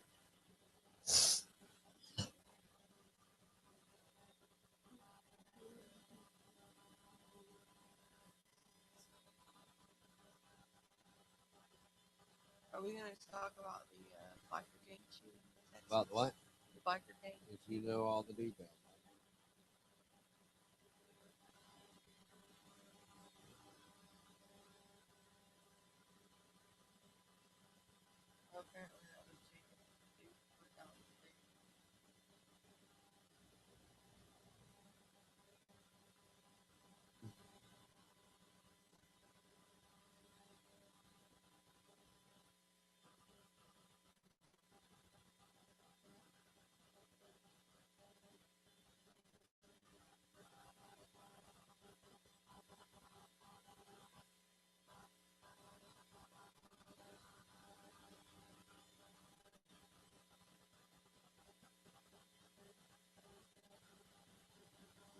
Do what?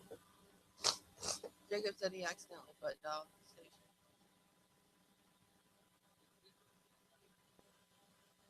Ooh.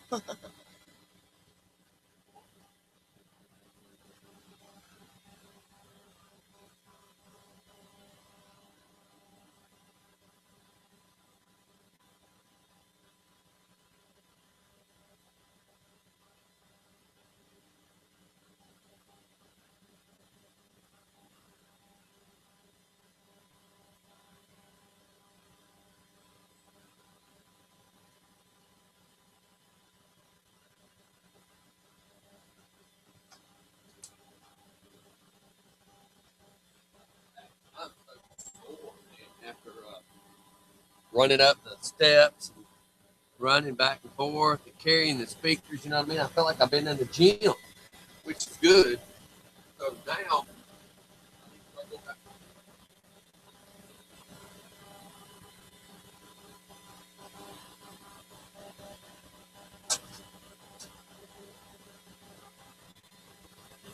Yes, I do too. I was gonna go today, but I got too drunk. I know what it is. It is that medicine. I ran out of my 400, so I've been taking the 600 just to get it going. But I need to go get my 400s.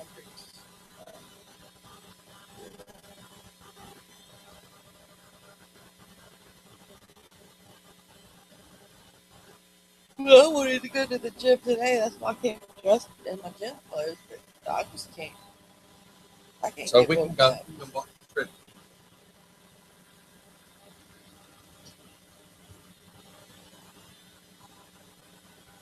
Good Lord.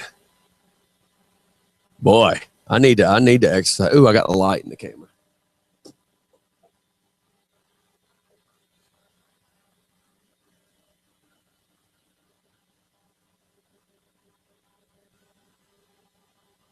That one?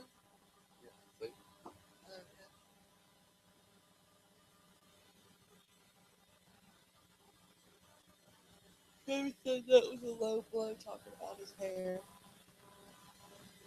He brought up the beatbox.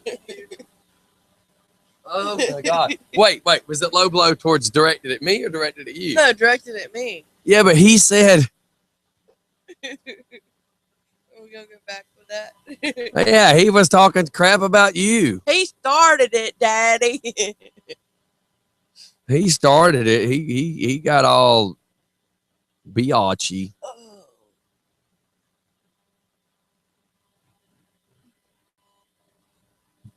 Oh my gosh.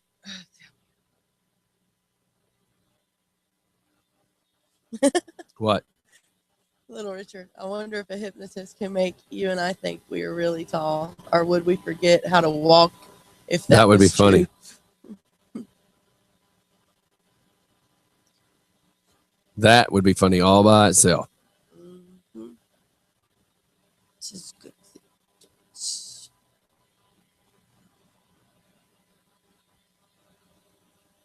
Oh, there's a static sound on the video. According to Jacob, there's a static sound on the video a minute now. It's buzzing with what sounds like voices. Okay, I don't. So you're saying that you're hearing other voices besides mine and Scotty's on the YouTube? It may have been because of whatever was playing over the microphone. It's possible. You know, he hears farting No, ghosts stop too. for a second, chick. What was just playing? It was a commercial. Yep. Yeah, they were talking. I wasn't paying attention. I need you to start stepping it up, Steph. If there's microphones here and in the back and in the background, we go to commercial and songs are playing on the computer, they will bleed over into the microphone. So you may hear something on video. Yeah, I'm just reading what Jacob said. I get it. Well, you didn't act like you were getting it. I was making sure you get it. No, I was picking at him because he's like, you know, he hears farting ghosts. So I'm just. I didn't know he heard farting ghosts. Oh yeah, Jacob. You need to call. How and tell the us. hell do you hear farting ghosts? Is there like a dead great uncle or something? Jacob, you got to call and tell that story. Farting ghost. You didn't. Oh my God. You didn't see his Facebook post about that? Okay, when am I supposed to have time? Oh, I don't. Listen, I'm going to explain something to people. If you want me to see your Facebook stuff, you tell me to go look at your Facebook stuff. Yeah. My aunt and uncles, or excuse me, I'll just say my aunts and cousins. My uncles aren't dumb enough to do this. They'll send stuff out on Facebook. Oh, like invites? I don't check none of that crap. Yeah. So Friday night, me and my wife are sitting on the couch, and we get a private message. Why are you not here? And we're like, here where? We're having a tailgate party for Demi's graduation. It's like, well, how the hell was we supposed to know? You didn't call anybody. You didn't send a text message. And it was like, well, we had an invite. Chick, that might work for your other 5 friends that have not a whole lot going on, but I get thousands of invites.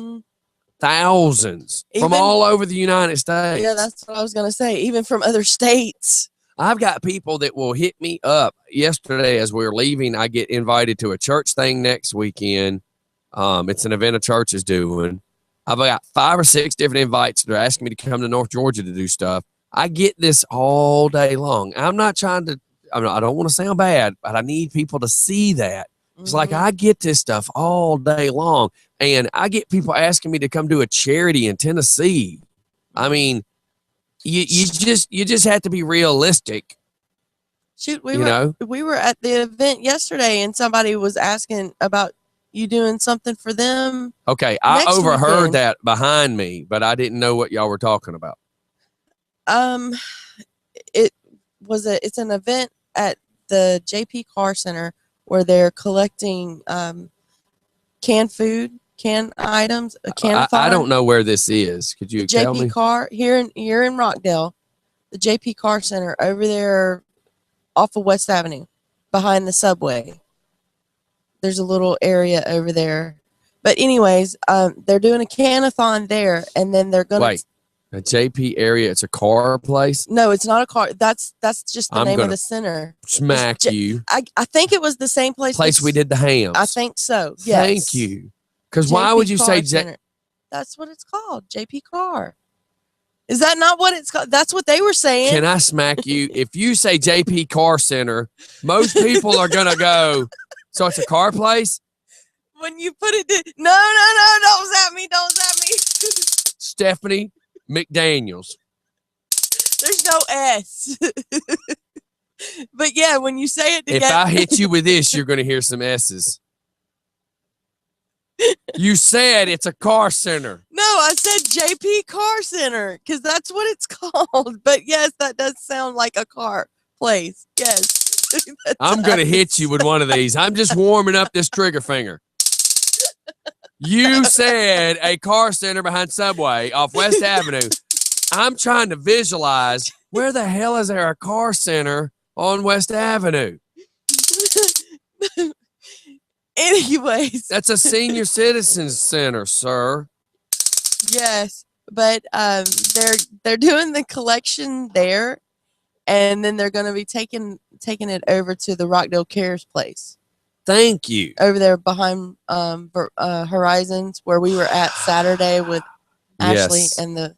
And see, I didn't know that's where you were because I didn't know that was behind there until here's a little story. We're staying in Horizons. We're all on the back deck. Me, Stump, all of us talking. All of a sudden, I start hearing some blood-curdling screams. I jump off the deck thinking I need to go get a gun. Like somebody's getting hurt. A few seconds later, an ambulance pulls down there. Stump goes, "Oh, Scotty, don't worry about it. That's a special needs place." I was like, well, geez, do you think somebody could have told somebody? Because when you start hearing screams like that, and you're in an industrial place. This is an industrial business area. Why would I have thought a special needs place is in that area? 18-wheelers travel in and out of this area all the time. women walk to their cars. Why in a million years would I have thought that was the special needs place? All I know is it sounded like a woman was getting, abducted. Yes. Yeah, I'm getting I'm getting corrected here. JP Carr Community Center. God, I could kill you. But Steph, the hypnotist needs to come de-rednectify you. Down there at the car center, you just bring your cans on down to the car center. We're doing a car drive at the can center. What did you say, Steph? We're doing a can drive at the car center? That's not what you said, Steph. What did I say? That's what it's like talking to you sometimes. Just sometimes. 99, we'll be nice. 97% of the time. Who's correcting you? Heath. That is so funny. Yeah. That he's going to be the one to correct you. Yeah. He's not much better, Y'all drank from the same water fountain. Did y'all ever swap spit as kids or something? No. I just needed to know. I didn't know what kind of friends y'all were. He's like a brother. Thank God you said brother, not cousin. Yeah. Because we know what you do with your cousins. Although I did beat him up Saturday. So, anyways, so you got asked if we could come and what? I play music. I don't know. We could. I don't know. We'll see. I don't even know. Let me check my schedule. I don't even know how to get in touch with the woman now because she took my number, but I don't have her information. Maybe Oz. Do we see a little error here? Well, I asked. How can you be my second if this is how you do stuff? I asked her for her information and she never. So we need to get with Oz. Yeah, she never gave it to me because she was also the one that was talking about if I needed So we're just doing a can drive. Yeah, they're doing a can drive. I'm gonna try to find that email again. But yeah, she's also the one that had spoke to me about if I ever needed an advocate for Ashley. So of course I wanted her information, but she took my information because she said she didn't have any cards. Right. But she never gave me her information. So maybe Oz, like I said, maybe Oz knows how to get in touch with her. I'm sure he does. And so, but I went to Royston Saturday night. Mm-hmm. That was an experience in itself. Mm-hmm. Because we were on the way up there and we passed this pawn store. Mm-hmm. And pawn places, if they pawn people pawn stuff. 4-wheelers, yes, stuff like that, motorcycles. You mean a like redneck would depart of such a fine mechanical instrument? Yes, but as a 4-wheeler, and their main source of transportation, Stephanie. Are you sure? Yes, I just visualize their beer cooler, their grill, and their 4-wheeler. You don't detach from. You can get rid of your wife, but get rid of your 4-wheeler. No, they'll do 4-wheelers, Sea-Doos, jet skis, boats. But it just so happens, we're passing this pawn place, and they have a big yard, and we get to looking, and there's a house on a trailer in the yard. And we're looking and we're like, so did somebody pawn their house? Because it was in the fence of the pawn shop. So I was gonna take a picture of it on the way back, but it was too dark. Because I couldn't take a picture on the way there. But yes, there was a little house sitting on a trailer in the pawn shop yard. It was kind of funny. So apparently rednecks will pawn anything. And at Royston, we went to the wrestling. And of course, Maverick was demasked. And let me tell you, he needs to put the mask back on. That's one ugly fella. I'm waiting. He remember what you said about like Michael Myers type looking behind the mask? Oh, yeah? Yeah, that's what he looked like. I don't think he had any teeth. So the jagged edge means his mouth. Yeah. Just saying. Yeah. So, yeah, he needed to leave that mask on. So where I was calling him Skeletor with the mask on, it's more Skeletor without the mask on too. Oh my God. Yeah, he's pretty rough looking, but he did get his butt kicked big time by Justin Legend, so that was pretty good. Right. And I think it took 4 of the security guys to carry him out. Justin got him good. And that place. When you say carry him out, was it because he was disabled? He was out. He was out cold. Wow. Yeah, so they had to carry him out. And so that place up there, the man sells chickens where the ring was set up at. Uh-huh. He has an auction like every Friday night where he sells chickens. And then in the back, because we were back there talking with some of the wrestlers, there's a big sign on the wall. And I think Travis took a picture of it, but it says goats to be sold for slaughter only. So apparently he sells goats up there too. Uh-oh, I'm getting text messaged. And? Oh, no love from Maverick. Of course not. Of course not.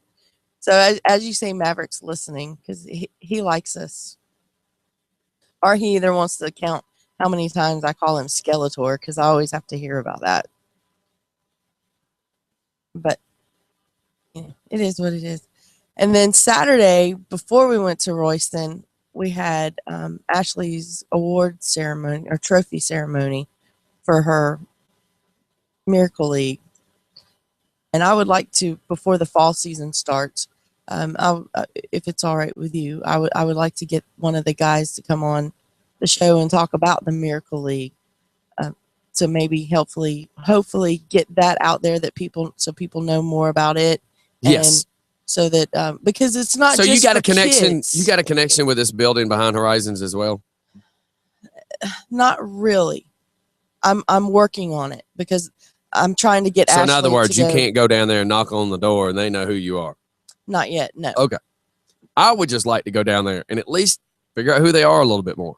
Well, I do want to go. In case there's something we can do, but this is where you're saying this lady could help.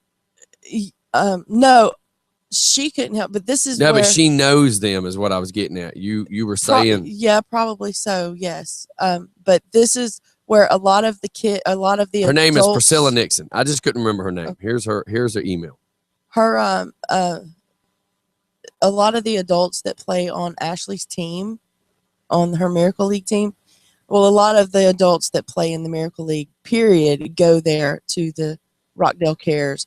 And I actually do know one lady that is on the board of Rockdale Cares because her daughter plays with Ashley. So I could maybe find out who we could talk to and see what we could do about that. But, the Miracle League is a chance for the kids and adults, because there are adults on there, to come out and they play ball, and they have so much fun doing it.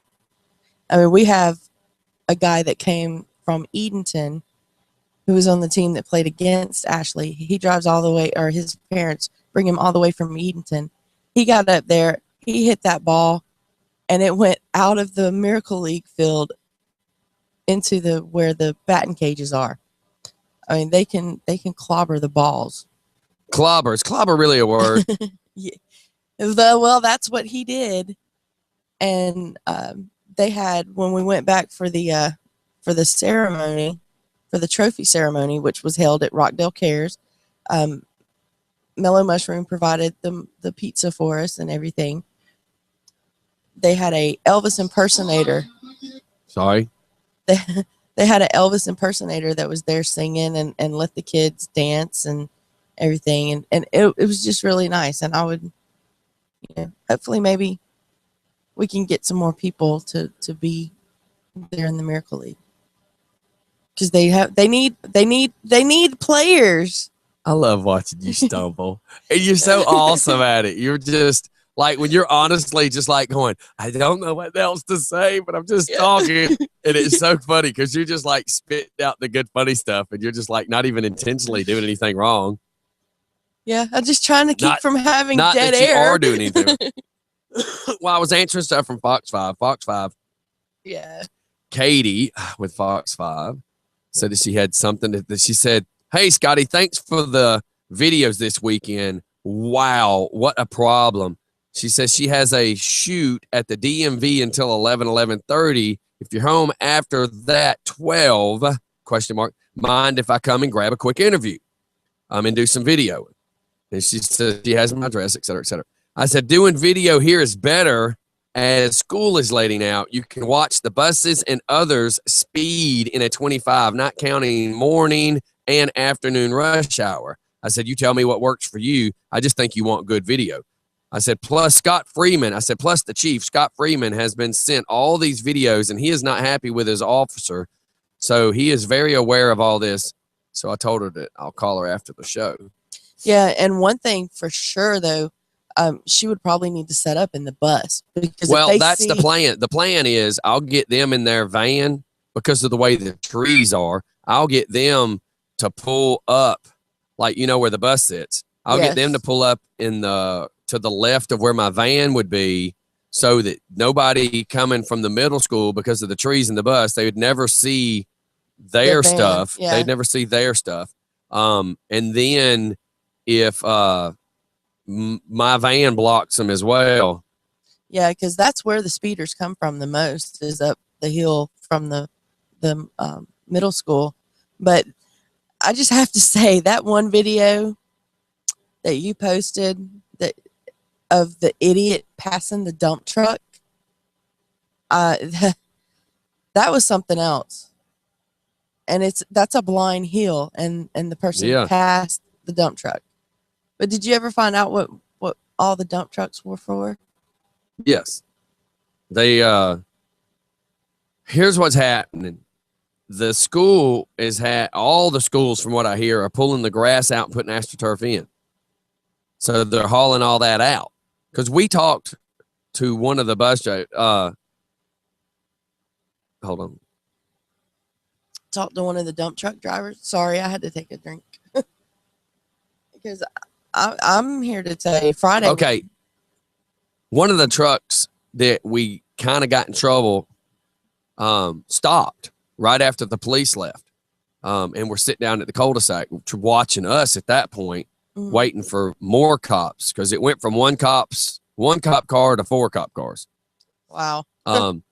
Because she, being in the wrong, thought she was in the right, got nasty with me, which thought in her mind she needed to call her supervisor. And I said, yes, I would love for your supervisor to be here. Mm-hmm. And then she told her supervisor a lie and said that I walked up to her vehicle and was banging on her window, which I have on video. I never touched her vehicle. I walked up to her vehicle, asked her to roll her window down, and asked if she could go back in my driveway and talk to me. And she's yelling, get in front of the car, and she never got back out of her car. But she lied to her supervisor and said I was banging on the window, which is not the case. I have it on video. So, yes, I would love for your supervisor to come here. So he did. Wow.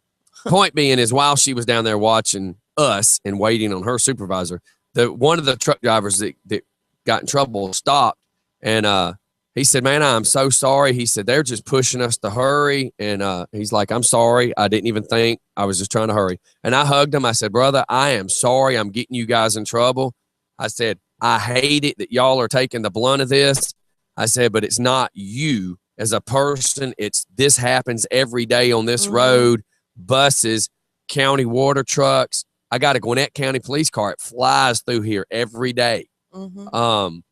You know, Aaron's rental with the box truck comes through here. I've got some of the huge landscaping trucks that fly through here.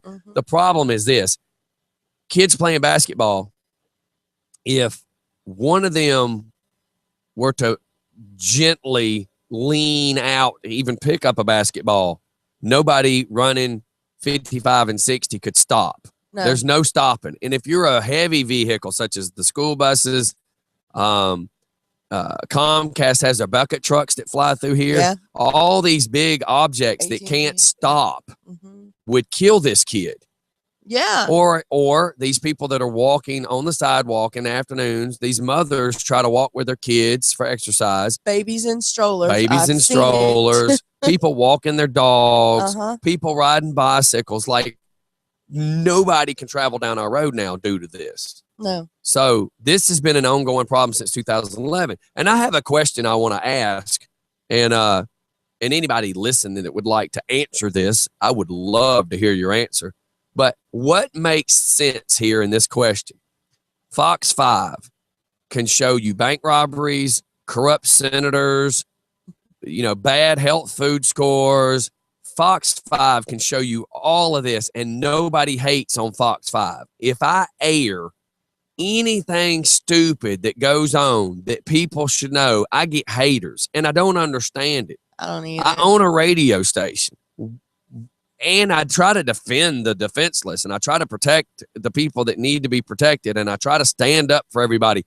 It makes no sense to me why, if they can report stuff, why everybody has to hate on me for doing the same thing. Yeah, it doesn't make any sense. It makes no sense to me. And it me. doesn't make sense if you post something on your Facebook, whether it's trying to help someone or pointing something out that needs to be addressed, you get haters. I mean, I don't understand it. And hey, FYI from Kathy Bragg, I picked up Dylan this morning, saw 2 officers waiting on speeders. Heck yeah. Awesome. That's awesome. Here's the problem. Why did it have to come down to this? In 2011, when I first started making the phone calls, why did they get blown off? I called the Sheriff's Department. The traffic unit people never really did anything.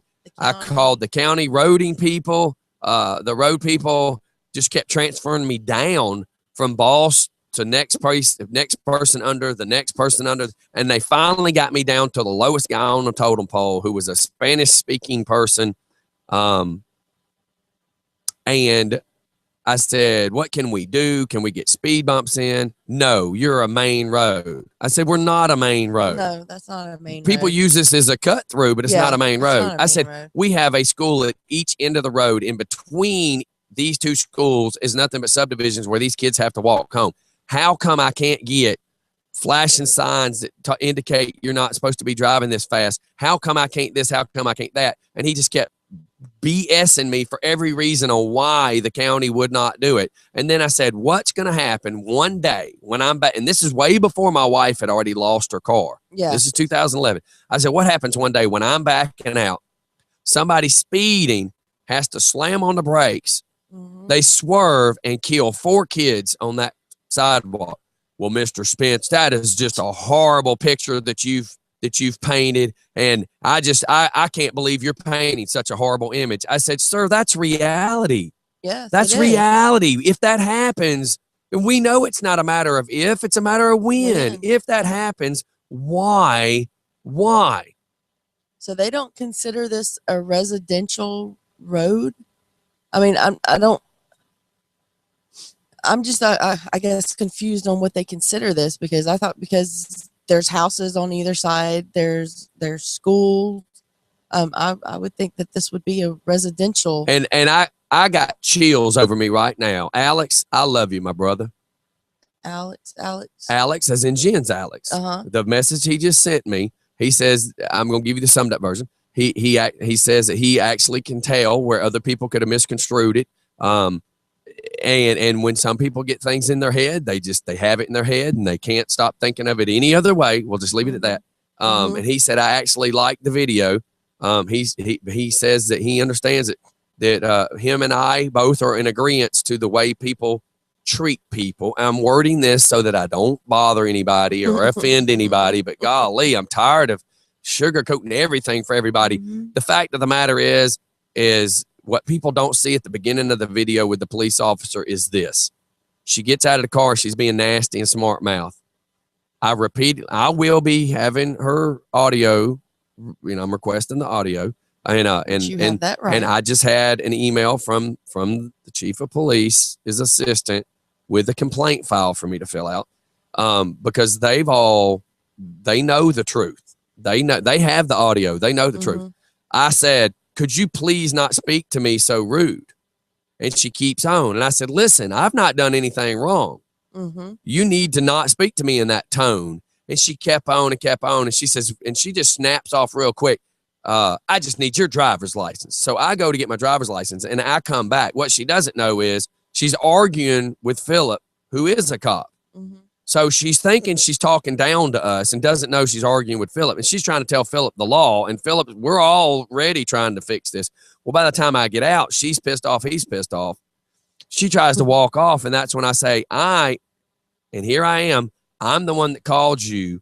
I'm the citizen. I'm the citizen. I'm asking you. And I said, I request for you to come back over here and talk to me. And she wanted to be crappy and go get in her car. And what? Well, first she went and got, what was she getting out of the trunk? After she got done writing up whatever she wanted to write up, she comes out to get a business card with her name on it to hand me. And then that's when I said something about talking, and she just wants to snap off and walk away. But that doesn't work that way.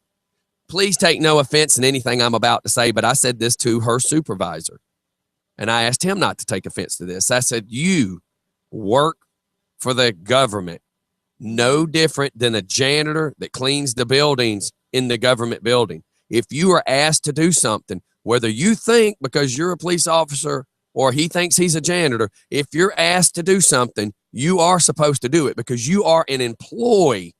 No matter what, you are an employee. And if I've not broken any laws and I'm asking you to listen to me, then you need to listen, because as she did not want to listen, how can you hear what the phone call was for to get you here if you don't shut your mouth and listen? Right. And that was her problem. She didn't stop to listen. So it kind of makes you wonder if she was the one that was videoed. I don't know. The point is, God gave you 2 ears and 1 mouth. Maybe you should listen twice as much as you bump them gums. If she would have stopped, first she says, well, I don't see any litter. This is what it first starts out as. I don't see any litter. And I said, there is no litter. She goes, well, there's no dirt in the road. What am I supposed to write up? And I said, that's not why you were called here. Well, the operator, the dispatcher told me, I said, we're calling to fill out a report about speeding. Well, I can't do nothing about the speed. I said, I know that. I just needed you to make a report so that there's a paper trail. Well, sir, you need to understand about the radar. And I said, ma'am, I already know all this. I've been dealing with this since 2011. And she wanted to keep yelling at me in a rude manner about the speeding. And I was like, ma'am, I already know that. I just need you to fill out a report. And that's when she said, go get my license. And then I came back, and it just was bad. And it's always one bad apple in every bag. It's not every cop. It just so happens that I got the one that has zero personality and zero tolerance and zero understanding and zero capability of keeping her mouth shut. Well, if she would have shut up and just done her job correctly, I think the lady, and if anybody wants to take offense to this, and if I piss anybody off, I'm sorry. My personal opinion is the lady needs to be put on desk duty for a couple of weeks. She needs to be sent to a training class that teaches you how to deal with people, because I don't think she has the ability to deal with people. And the problem is, a person like this, if she snapped on me that easy, how many other people has she snapped on? And if you showed up to my house over something that was not dramatic and you caused it to be dramatic, then what kind of bad situation could you walk into and make it intensify by 100%? If you would have walked into an aggressive, feared, bad situation, would that mouth and those actions of hers made it worse? Yeah. So I don't support cop hating. This is not cop hating. This is educating. My father was a police officer. Tons of my family is and were. My brother is. The point is educate. The point is educate and let them learn, because apparently she needs some therapy. She needs some help to teach her how to deal with situations. Yeah. Yeah, because she didn't look like she handled it too good Saturday. And well, the problem is not one time. Here's my problem. Mr. Spence, what can I do to help? Not one time. Not one time. What can I do to fix this? What can I do to solve this problem? What can I do correctly to make this better? I want to help the police department. I want to use this mouth of mine and this reach of mine. I would love for the chief of police to come sit in here. I mean, we've had Eric in here one day, but now that this situation's happened, I would love for one of them to come sit in with me and say, I want us together as a community to help people understand the pressures that the police go through. But at the same time, especially now. But at the same time, I need the police to also understand you can't roll up on this. Wasn't even a violent situation, and this woman made it 10 times worse. And that's my problem.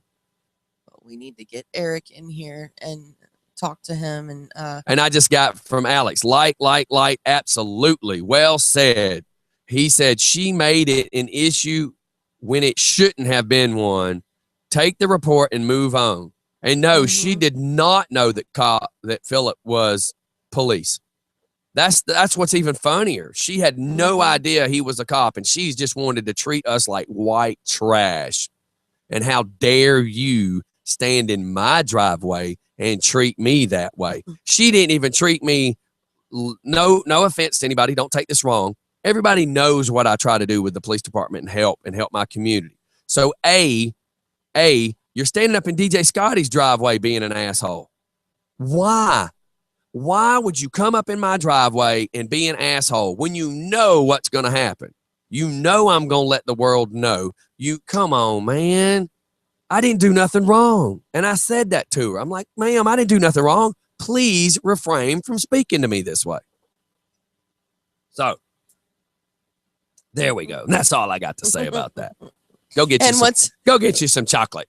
And what's funny is after you had your run-in with them, what was that event that you went to? So when the Saturday? supervisor comes out, me and him are joking about me being so loud because I'm hard of hearing, and he listens to the radio station. So that's even funnier. Oh, cool. So he said, Scotty, I know all about you, Bubba.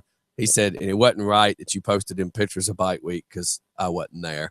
So, it just sucks. And I told him, he said, man, I wish you would have just called me. I said, like I had your number, like I knew you were her boss, like I knew any of this. I said, I didn't know this happened so fast. I didn't know this was going to happen. Who in a million years would have thought DJ Scotty calls to file a report, the guy who likes to help the community, and this is what's done to me? Who would have known that was going to happen? Nobody in a million years suspected that to happen. So it just sucks. It just sucks that it happened. And I looked at him as her supervisor. I said, you know what really sucks, brother? I'm late. I'm supposed to be at Harley right now for First Responders Appreciation Day. First responders, meaning people that come to your house when 911's dialed.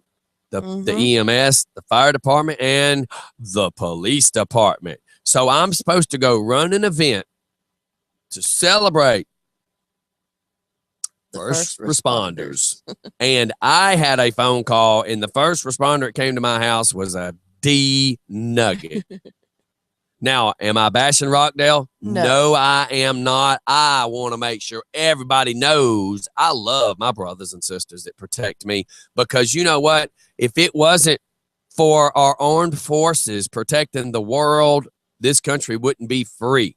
Right. If it wasn't for the brothers and sisters that take care of us when the sun goes down, we wouldn't be able to sleep at night. Because if there wasn't Popo, somebody would be pulling guard duty at your house. Somebody would be sleeping, and somebody would be watching the house. And then we would be taking turns who's staying awake to watch the rest of the night. Because if you didn't have the cops, you wouldn't be able to sleep at night. I want to make sure everybody gets that. Got it good. I love my brothers and sisters. Hello, I love my brother. My brother's a K-9 cop, and he's a sergeant. Come on. You got to have them, but you also got to work with them. But part of working with them is they got to work with you. Mm-hmm. And with all the bad that has happened lately, it just sucks that it happened in this county. And it really sucks that she chose to be this to me. That's what really sucks. The guy that tries to defend you, the guy that never airs anything dirty that has anything to do with this county's police department. I mean, even if it's on the news, I don't discuss it because you know what? I'm not about cop bashing. And it just sucks it was done to me. Yes. It really did. So. And it was pretty funny, though, that. And then I got to go do first responders, which is really funny. that was pretty funny. But I'm like, while I'm doing, because it was like, hey, I'm sorry, officer, because we're trying to wrap up the conversation with the boss. And I'm like, I'm sorry. I hate to do this, but I'm fixing to be late for an event to celebrate you guys. Late for an important date. Yeah. I'm sorry. I got to go. There's other police officers that are expecting me to be there because City of Conyers was there all day. You saw them and your friends would one of them. Oh, yeah. Jackie Dunn loved him. We're getting lit with messages, by the way. Yeah. I'm trying to answer some now.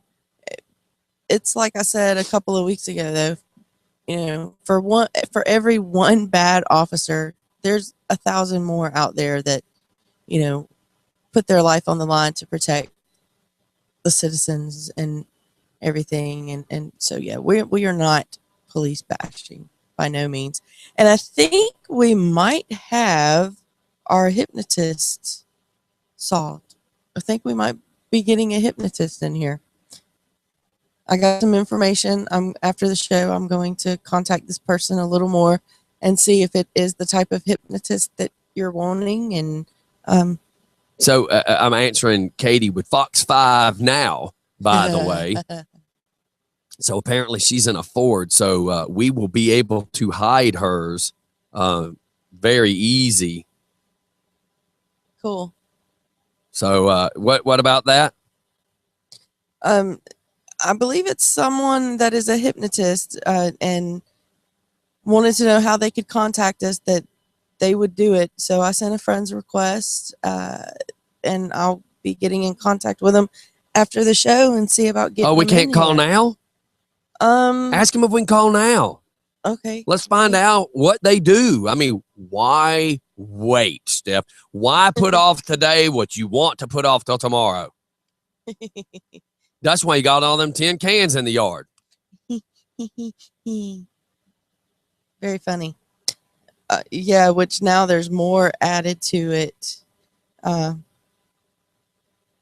Because we had to trash a air conditioner that died on us.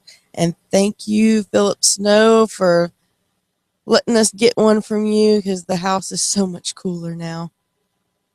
My air conditioning went out. The fact that you can even say you got a cool house is kind of. Would you get new wheels for it? Yeah, man. I mean, I know that's how you. Hey, have you tried to call Exhibit and try to get your house on like Pimp My Ride? No, wouldn't that be?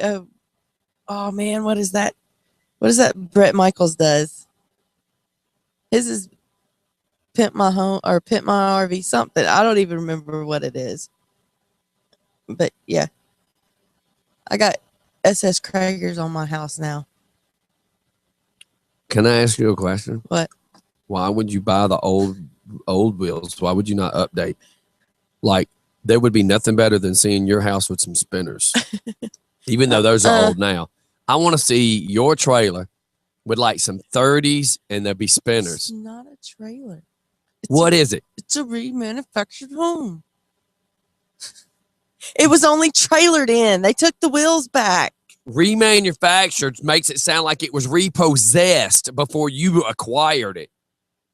Did you find it? Did you find it? Did you find it at a pawn shop like you did the last house this weekend? I'm getting from listeners that they want to come in and be hypnotized to quit smoking. That would be interesting. I'm telling you, they want to come in and get hypnotized to quit smoking. Okay, well, Get to figuring out if we can call this person, chick. I sent a message. Golly. I did. I sent a message. If I talk to you the way that you talk to me, you would never understand. You would think maybe you would be able to understand, but I don't know. Some people do.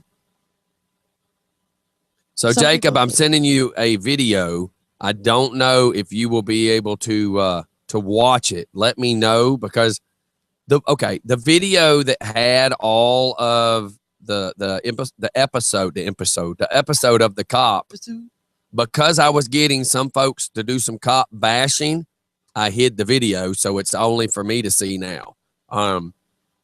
Just because, I mean, it wasn't right. What happened was a misfortune. Mm-hmm. But for somebody else to take their political agenda, and it was not a person that worked government, but it's a person that always wants to talk conspiracy theory. He always wants to pump crap about the government, sucking and all these other things. I wasn't going to have a bunch of cop bashing. So I put it on privacy block. I can see it. And that's about it. So, unfortunately, it is what it is. But I'm just not going to have a bunch of cop bashing when that's not the problem. No, that's not the problem. It was an unfortunate event that the one that came out was a butt. Yeah, and here's from Alex. They're all civil servants. Mm-hmm. They're all accountable to the public. Mm-hmm. Yet so many seem to have lost that reality. It's a shame. Just keep it up. They'll eventually listen. And let me tell you, brother, I feel bad that posting the video and all the fighting I had to do this weekend, I feel bad if it hurt people's feelings. I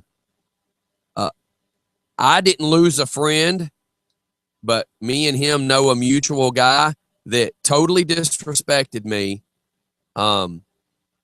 I've swore I will try not to say anything offensive to him the next time I see him, even though the blood in me is boiling and I want to pimp slap his fat butt. But what is it going to solve? Nothing. Even if I slap him, he's still an idiot. So slapping him's not going to do nothing. So I just deleted him, blocked him, and can't wait to see him June. So I'll try to be on my best behavior, but I do have a big mouth and it's hard to shut me up sometimes. But people actually listen to me where nobody really listens to him. But it just sucks. It is what it is, It just is what it is. Yeah, and do know rude people, man. Rude people just suck. They suck the life out of you, suck the energy out of the party. And do know that if you do anything, you take a chance in going to jail, and is it worth it? No, it's never worth it. Exactly. So, and it's not going to change an idiot. If it was down to Noah having to pick two of everything, this fella would not have been put on the boat.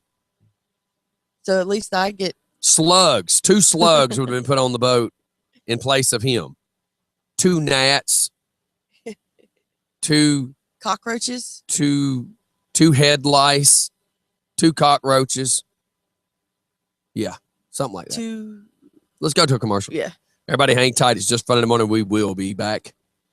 Oh, my God. I'm trying to think of what song I should play right now, but I have no idea. All American Rejects.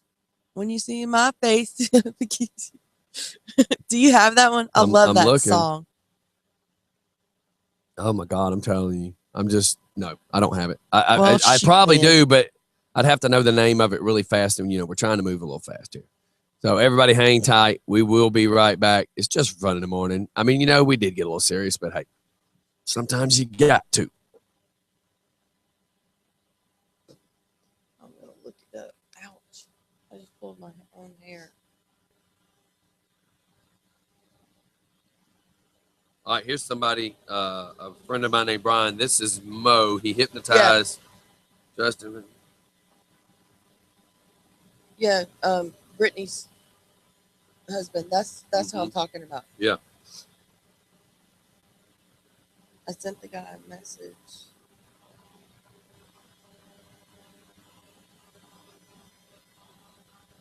Gives you hell. That's the name of the song. But did Brian see? Travis says, I'll slap him. Just let me know who it is. Yeah, because he has nothing. That is hilarious. Not hungry.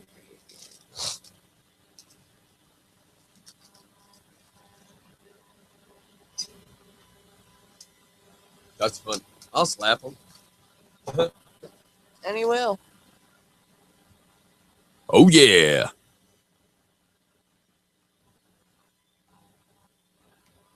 But that's the name of the song, Gives You Hell, by All American Rejects.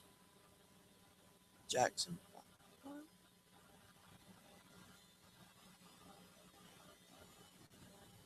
Oh, and Rich is saying One Bad Apple, Jackson 5. I don't know if I know that song.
How much time we got?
One of my buddies is listening right now.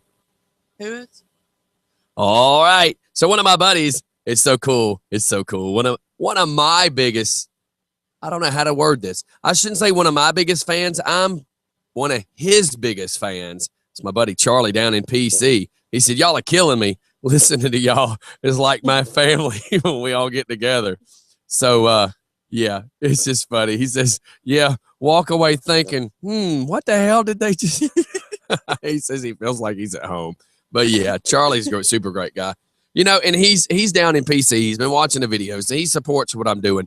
The cool thing is Saturday night, sitting at my table, and my wife and Philip and Abby are all standing there talking, baby's running around, and I answer this email, private message on Facebook. Facebook gets used more than anybody believes. Yes. And for somebody to reach out to me and say, listen, I don't want you to give me praise on the radio. I don't want you to mention who I am. I don't want anything. He said, but I just want you to know I support what you do. And I love the fact that you are standing up for your community. I love what you do for your community. He says, I have been following you for some time now. He says, I've watched everything since before the homeless stuff up until now. He says, you are, I'm giving you the Cliff Note versions because I can't air who he is. Mm-hmm. He has a position in government. And he says, I appreciate what you do. And I just want you to know that. Kind of awesome. I just dropped my cough drop, but it's pretty awesome to have somebody who's more than a county commissioner. Now, I'm not knocking Oz. Don't take it that way. What I'm saying is he's more than just a local county person that says thank you. And to me, that is incredible. I will gloat a little bit. It goes to show that more people are watching than you believe. Mm-hmm. It goes to show more people are listening than you believe. So for all my local haters, you're not stopping me. Did you see that video I did on the way home when I was wore out and slap tired Saturday? I'm basically saying I gave my haters a few seconds of my time, but I was basically saying, listen, I'm not going to stop. You can't stop me. I answer to no one. I have sponsors I answer to, but they know what I'm about. They know what I'm about as far as standing up for my community, and they know it. They say they love being part of the Just for Fun family. Now, Rob might pick on me here and there, jokingly. Tubby may pick on me jokingly. Tubby, as odd as this seems, is almost like my therapist sometimes. Because when Tubby sees me getting beat up, he gives me tough love. Tubby don't want to see me get beat up. Tubby is what I used to be for people. Tubby is to me what I used to do for people and what I still do for some people, but I've never had anybody do it for me. And Tubby is that guy where no matter how much he picks on me, for fun, mind you, Tubby's my buddy that's going to walk up, pat me on my back and say, Bubba, you need to suck it up. These people can't hurt you. They're just trying to hurt you. But you give them too much credit. Yep. So I love Tubby for that. I might want to kick him in his shins for some of the other stuff he does to me. But I love that about Tubby. Tubby will look at me because he's been in my shoes as far as being the DJ. And now he watches the world that's growing around me. And thank God, he is always going to be my friend forever, where I can just go to him and vent for 30 seconds and he'll understand. He gets it. Mm-hmm. And Rob is such a super incredible guy. You have to get past business. You stand and talk to Rob away from business, Man, what a cat. Tubby introduced me to Rob. It's those are truly two great guys that I know. And that's why I'm like, Rob's Performance, baby. Rob's Performance does everything, and they take care of me. I'm now so busy that I have to have somebody take care of me because I spend so much time trying to take care of people I don't even know that I got nobody taking care of me. So Steph stepped it up a lot lately. Don't pat yourself on the back. I don't want you to break it. Plus, with them short little T-Rex arms of yours, you couldn't reach your back if it was possible. So, but anyways, enough about this. I'm just happy in the world I live in. It's an amazing world. My wife does, more for me than even believable. I mean, I was making jokes about Mariah Carey. God, is this going to sound weird? I have that life. I'm not high. Don't get me wrong. I don't have big boobs. Keep eating the way I am. I may.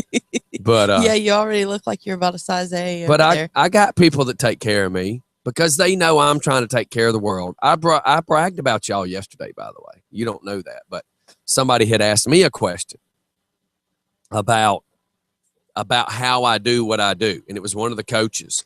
One of the refs. He's also a coach at a school. Mm-hmm. And I told him, I said, I'm very blessed to have the life I have. And I said, and even though visually it looks like I do a lot of stuff, and don't get me wrong, a lot of stuff I do, and a lot of stuff you see I do, and a lot of stuff you see I do by myself. But what you don't see is the planning.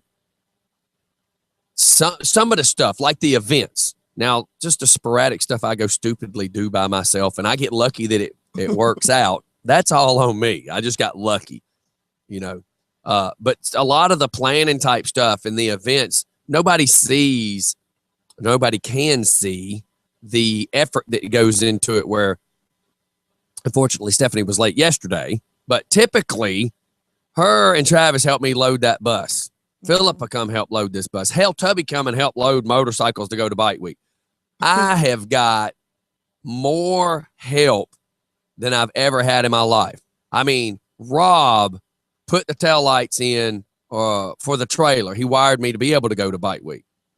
I can't do what I do without this circle of friends. If I had a night of the round table, it would be a room 20 feet by 20 feet with a table shoved in the middle and a lazy Susie spinning some Jaeger, I guess. But we would have, I'm just giving you something to laugh at. But I've got a huge, and it's a tight circle. Don't get me wrong. It's a tight circle, but it's a circle of friends that just can't be beat. We know we all can rely on each other. It's like Philip and Abby found out that we were in need of an air conditioner because ours went out, and at the time we only had 2 small window units trying to cool our whole house. Yes. And it wasn't working, and we had box fans and ceiling fans trying to keep the air circulating. And so you need to say this because I know nothing about what you're talking about. I know about the AC work, but I don't know what Philip and Abby did. Well, they let us have a air conditioner. We went and picked it up, a window unit. Okay. We went and picked it up. See, that's where I was not meant. Yeah. I was trying to figure out what you're talking about. Yeah, so now we have one.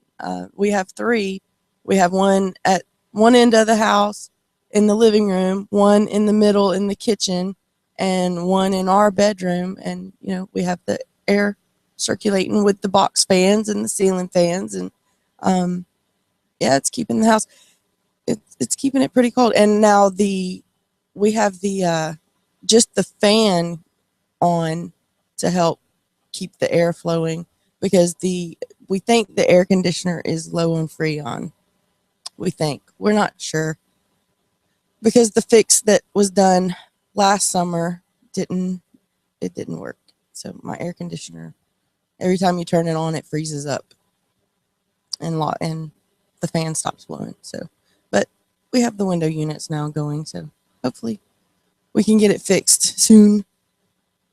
But as we're winding down, the show's coming to an end. Be sure to tune in tomorrow, where, of course, it's Town Topic Tuesday with Oz Nesbitt. Commissioner Oz Nesbitt will be on, and we will have a very, very special guest joining us tomorrow also. And before you say who it is, I want everybody who's listening to know the guest that's coming in tomorrow is 100% my idea. 100%. I saw this gentleman the other day, and I sat there when it was just me, him, and Oz, and I looked at him and I said, I've got the most important question in the world that I need to ask you. And I said, it's the question that every single white person in America believes. And I said, I need to hear your answer. And he says, what's that? And he is a representative of this nonprofit organization. Are y'all ready? So I said,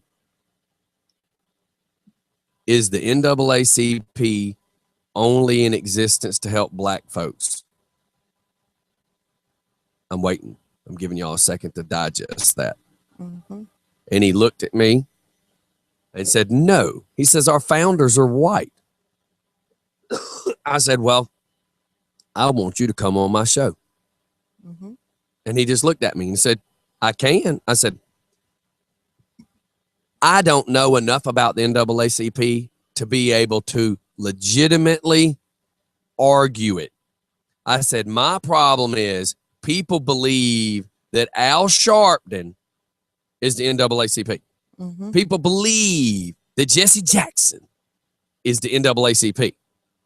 And he says, no, and I will be happy to explain it. And I said, I need you to. I said, because we live in a world today where, as I've been growing over the last year, and I'm starting to see that the world needs people like me. People need people like you.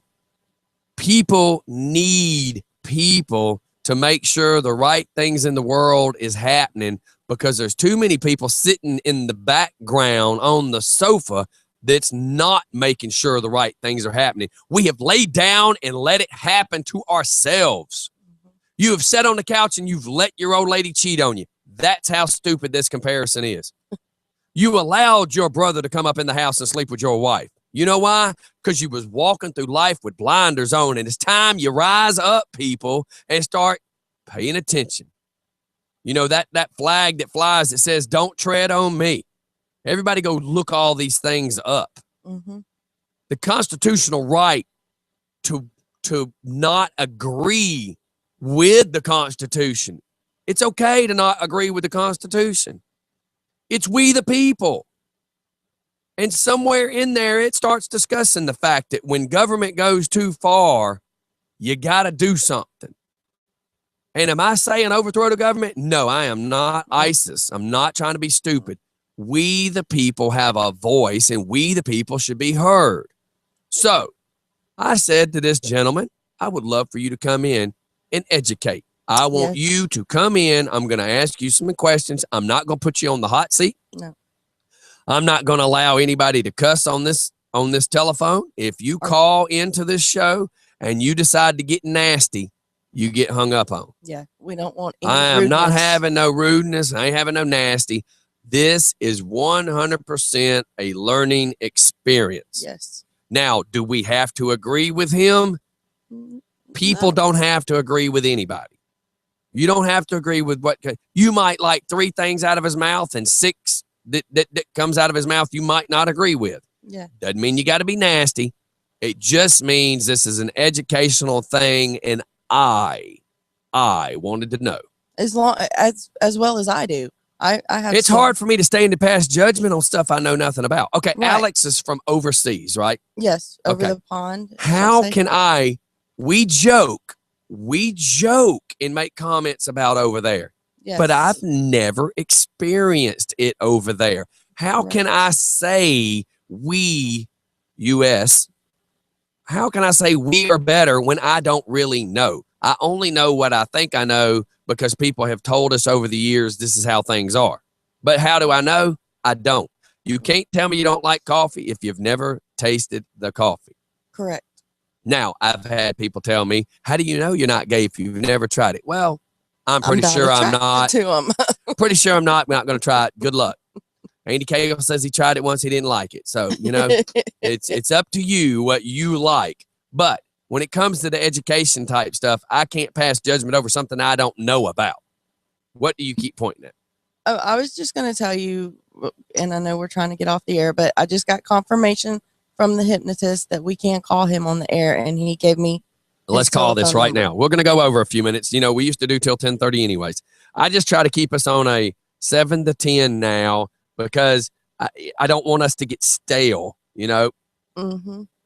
I'm going to throw that phone in the lake. Throw my phone. Oh, yeah. She hands me a phone. The screen's already dim where you can't read it. 30 seconds later, it goes black. I got to fix that. Will did something to my phone, and it's just like the electricity in your house. No wonder your air conditioning don't work. Well, right, you know, here we there's go. only so much gas you can put in a generator. Jesus Christ. Did you really just say that? I probably don't need to say Jesus Christ anymore either. And his name is Mo, by the way. Hello? Welcome to Mo's. Sorry, I had to go there, dude. That was just right as you're ringing. She goes, and his name's Mo. And it's as quick as I could say it. I can't. I'm sorry. It's like Tourette's. I mean. He says what pops in his head. So you see why we need a hypnotist. Listen, I need you to come in, and I need 3 words taken out of my vocabulary. I cannot F-bomb ever again. I want you to make me feel horrible if I say it. What's that? I don't want to do the F-bomb. I don't want to say GD and MFer. I don't want to say those anymore. All right, then. So explain to us what's going on with you and hypnotizing and stuff. Let us know how that stuff works. Oh, well, I started off about 3 years ago. It started off as curiosity, just, you know, looking through different YouTube posts. When I seen it, I said, man, this is amazing. If this can be done to the human mind, what else can be done? So, you know, I started studying it, looking up videos, really getting into it, understanding how it works. And I tried it for the first time. Actually, I was with my kids, and I said, y'all want to play a game? They're like, yeah, let's play a game. So I'm like, okay, do this, do that, do that. And when it actually worked, I was like, no way, that's not real. So I'm thinking they're playing with me, but they were really out. So, you know, I went through the steps, brought them back. So I said, man, I'm on to something. So, you know, about a week later, I owned a tattoo shop at the time. I had a friend of mine. I asked him, I said, you know, I really want to try to do this, and I need you to help me. So I did it again, and it worked. So from there on, I was just looking into how I could actually use it to help people and help them take different phobias out of their subconscious and actually help them do better and everything. So, you know, it progressed on to NLP, neuro-linguistic programming, and from there it went on to some other levels. Actually using it to numb people before I do tattoos on them. Different things like that. And it actually worked. And I have video records of it. So I was like, you know, it's not a joke, it's real. So yeah, from there, I mean, that's where it went. You're local? We're in Conyers. Where are you located? I'm in Georgia. Okay. Atlanta, Georgia. Okay. Yeah. Well, I mean, we're in Conyers, Georgia. That's why I was asking. Brian Eubanks is the one that sent us to you. Yeah. So you're that's local. Where are you as far as town wise? Where are you at here? Right now, Stone Mountain. No, I mean, where do you reside? So I need to get you in my studio is what I'm getting at. Okay, I stay in Stone Mountain, Georgia. Oh, okay. Yeah, that's no problem. We just need to see about trying to get you in one day. I'd love to do some stuff with you and take a look, man. Yeah. That'd just be cool. Awesome. That would be cool. Because I know smokers, I know tons of people that want things altered in their life, and their willpower doesn't seem to be strong enough. Yeah, because I've had a real drive for doing it. I wish I could do it full time if I could. That would be my dream. But you know, I've used it to help a few different people. The only thing about it is it's hard to use it on yourself. It's really hard. Oh yeah, because every time you say you're getting sleepy, you miss that part of the movie. Yeah, actually, there is one technique where you can hypnotize one just by looking into their eyes. Wow. You can do what? That only worked, dude, that only worked on me that one time, and it was a stripper that did it. I woke up with no money. I didn't know what happened. That's the reason why I never want to teach it to anyone who had the wrong intentions. That's right. Because, I mean, you could really mess someone up if you're not trying to help them, if you don't have a good heart, you can really mess someone up, and I take that very seriously. Yeah. So, like, any of my friends say, man, teach me that. I'm like, no, absolutely not. Well, Stephanie's got your number. I'm going to get her to if you're free here in a few minutes, I'll get her to call you and see what we can do about try to getting you in, man. I would just love for you to come in one day. Absolutely. I'm all about helping my community. I'm all about giving back.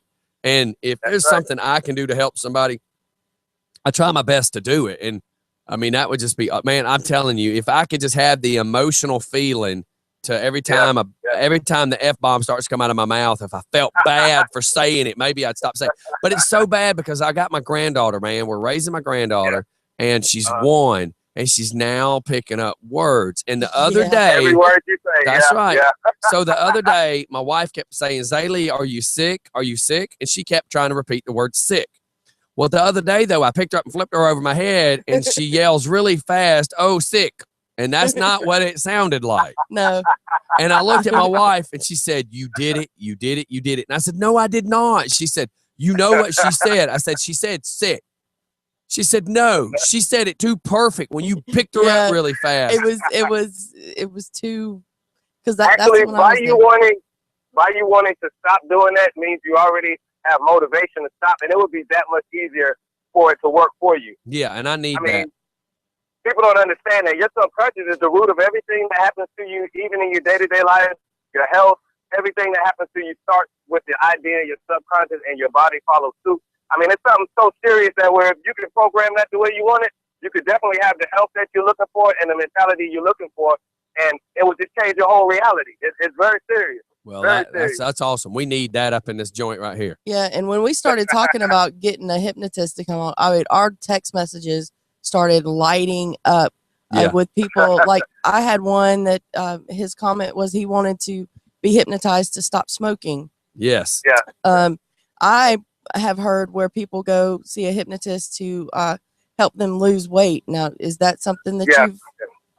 And that is something it can work because, like I said, everything starts with your subconscious.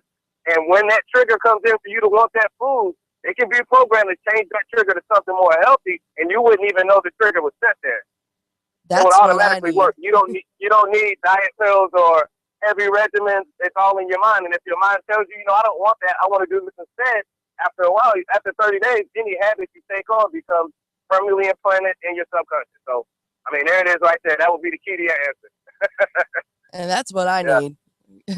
Because I was recently diagnosed with diabetes due to my weight and other health issues. And I'm like you said, I'm trying the diet pills and But have you owned it though? Have you owned it yet? If you owned it, then you made it yours. That's what you have to understand. If you own it, like you said, I have been diagnosed with diabetes. If you say I have diabetes, you're telling your body, this is what we have, let's follow suit. I never thought of it like that. I never thought of it like that. We definitely need to sit down and talk. I mean, give me a call, we can set something up. All right, man. Well, I appreciate you. We was wrapping up the show, and she's like, I just got his number. I said, well, we're calling. The show can go over a few minutes. Yeah, because we want. Just let me know when you're ready. All right, man. I'll get her to get hold of you. Thanks for letting us call you. Right. Yes. All right, have a good day. Have a good day. All right, okay, you too. That is awesome. Yes, we need some of that. Yep. Now, I hope he can fix it because he's talking about your subconscious. I need him to fix it where you stop trying to kiss me because subconsciously you must want to do that to me or something. You almost made me spew. You always do that. Every time I put something to drink in my mouth, Thanks for clarifying, Lucille. Because I know how you are. And I wish you could have seen Travis's face yesterday when you said something about your ball. And I said, I have it in my pocket. The ball on your mouse. I even was thinking, what the hell are you talking about, Stephanie? Because with everything going on and so many people being right there, I put the ball to your mouth. Because you didn't want to drop my ball again. Exactly. And so I put it in my pocket. So my track ball is a nice, slick, smooth, round ball. Red ball, yes. She dropped one. I don't know if I swapped this one out. I think I might have. But she dropped it, and it's like ding, ding, ding, ding, ding, ding, ding, ding. The problem is every time it landed, it puts a pit in it. Yes. And then you're trying to run this track ball, and it has just little bitty, dots that kind of protrude up like a ball bearing. so that when you roll it, it rolls like ball bearings rolling against each other. And when you put a pit in it, what do you think happens? It don't roll right. And it sucked because it fell on it fell on the concrete and then rolled to the metal ramp that had like how about I just get this message? I'm outside taking pictures. Don't shoot. It's my insurance lady. Oh, is it Karin? Karin. And bad thing is if we would have seen shadows going past that sliding glass door, we'd have been like, who's outside? And there is a sawed off 12 gauge right there that we normally I'm sorry, that sounds death threats, man. We've had people say, I know where you live. Yeah. So if people show up unexpected and you go walking around the house, So, hey, everybody, we got to get out of here. Yeah, be sure. We appreciate all you great people. Yeah, be sure to tune in tomorrow. Like I said, Commissioner Oz and Thomas, Mr. Brantley, will be here at 8 o'clock tomorrow morning. And we'll find out some stuff that just with talking with them that I didn't know. So I'm sure the listeners didn't know. And I think it's going to be a really good show, really good, informative show. That's right. And thanks to all the great supporters of Just for Fun Radio. Thanks for all my supporters that support me for the things I do. So you named your jockstrap? What do you call the cup of your hand? I don't have a cup. When you cup your hand. No. Have you named that? Is that Lucille? Is that? No. Well, you're a supporter. Yeah. So we're getting out of here. So look, man, I was in the mood for 2 different songs. Believe it or not, Terrence Trent D'Arby, Wishing Well. Oh, I love that. I love that song. And Jamiroquai, Virtual Insanity. I love those 2 songs. Yeah, so I was in the mood. So everybody bear with me if you don't like my 2 songs. But I love those songs. And you know what? Before I even play that, people can hate me because it's a slow song. Yeah, but it's but it's my song and I want to hear it.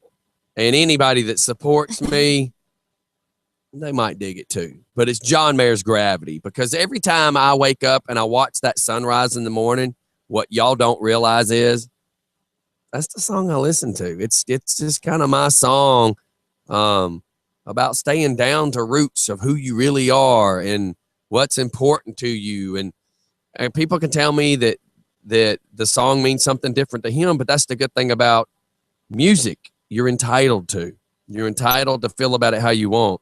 And she's like, may I go in the backyard? Yes, we will meet you out back. If she's not listening. Yeah.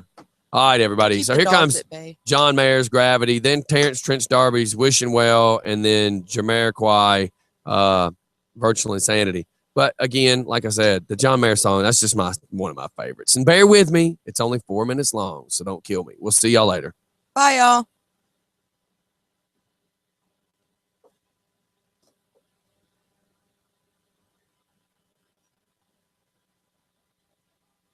Later. Bye, y'all.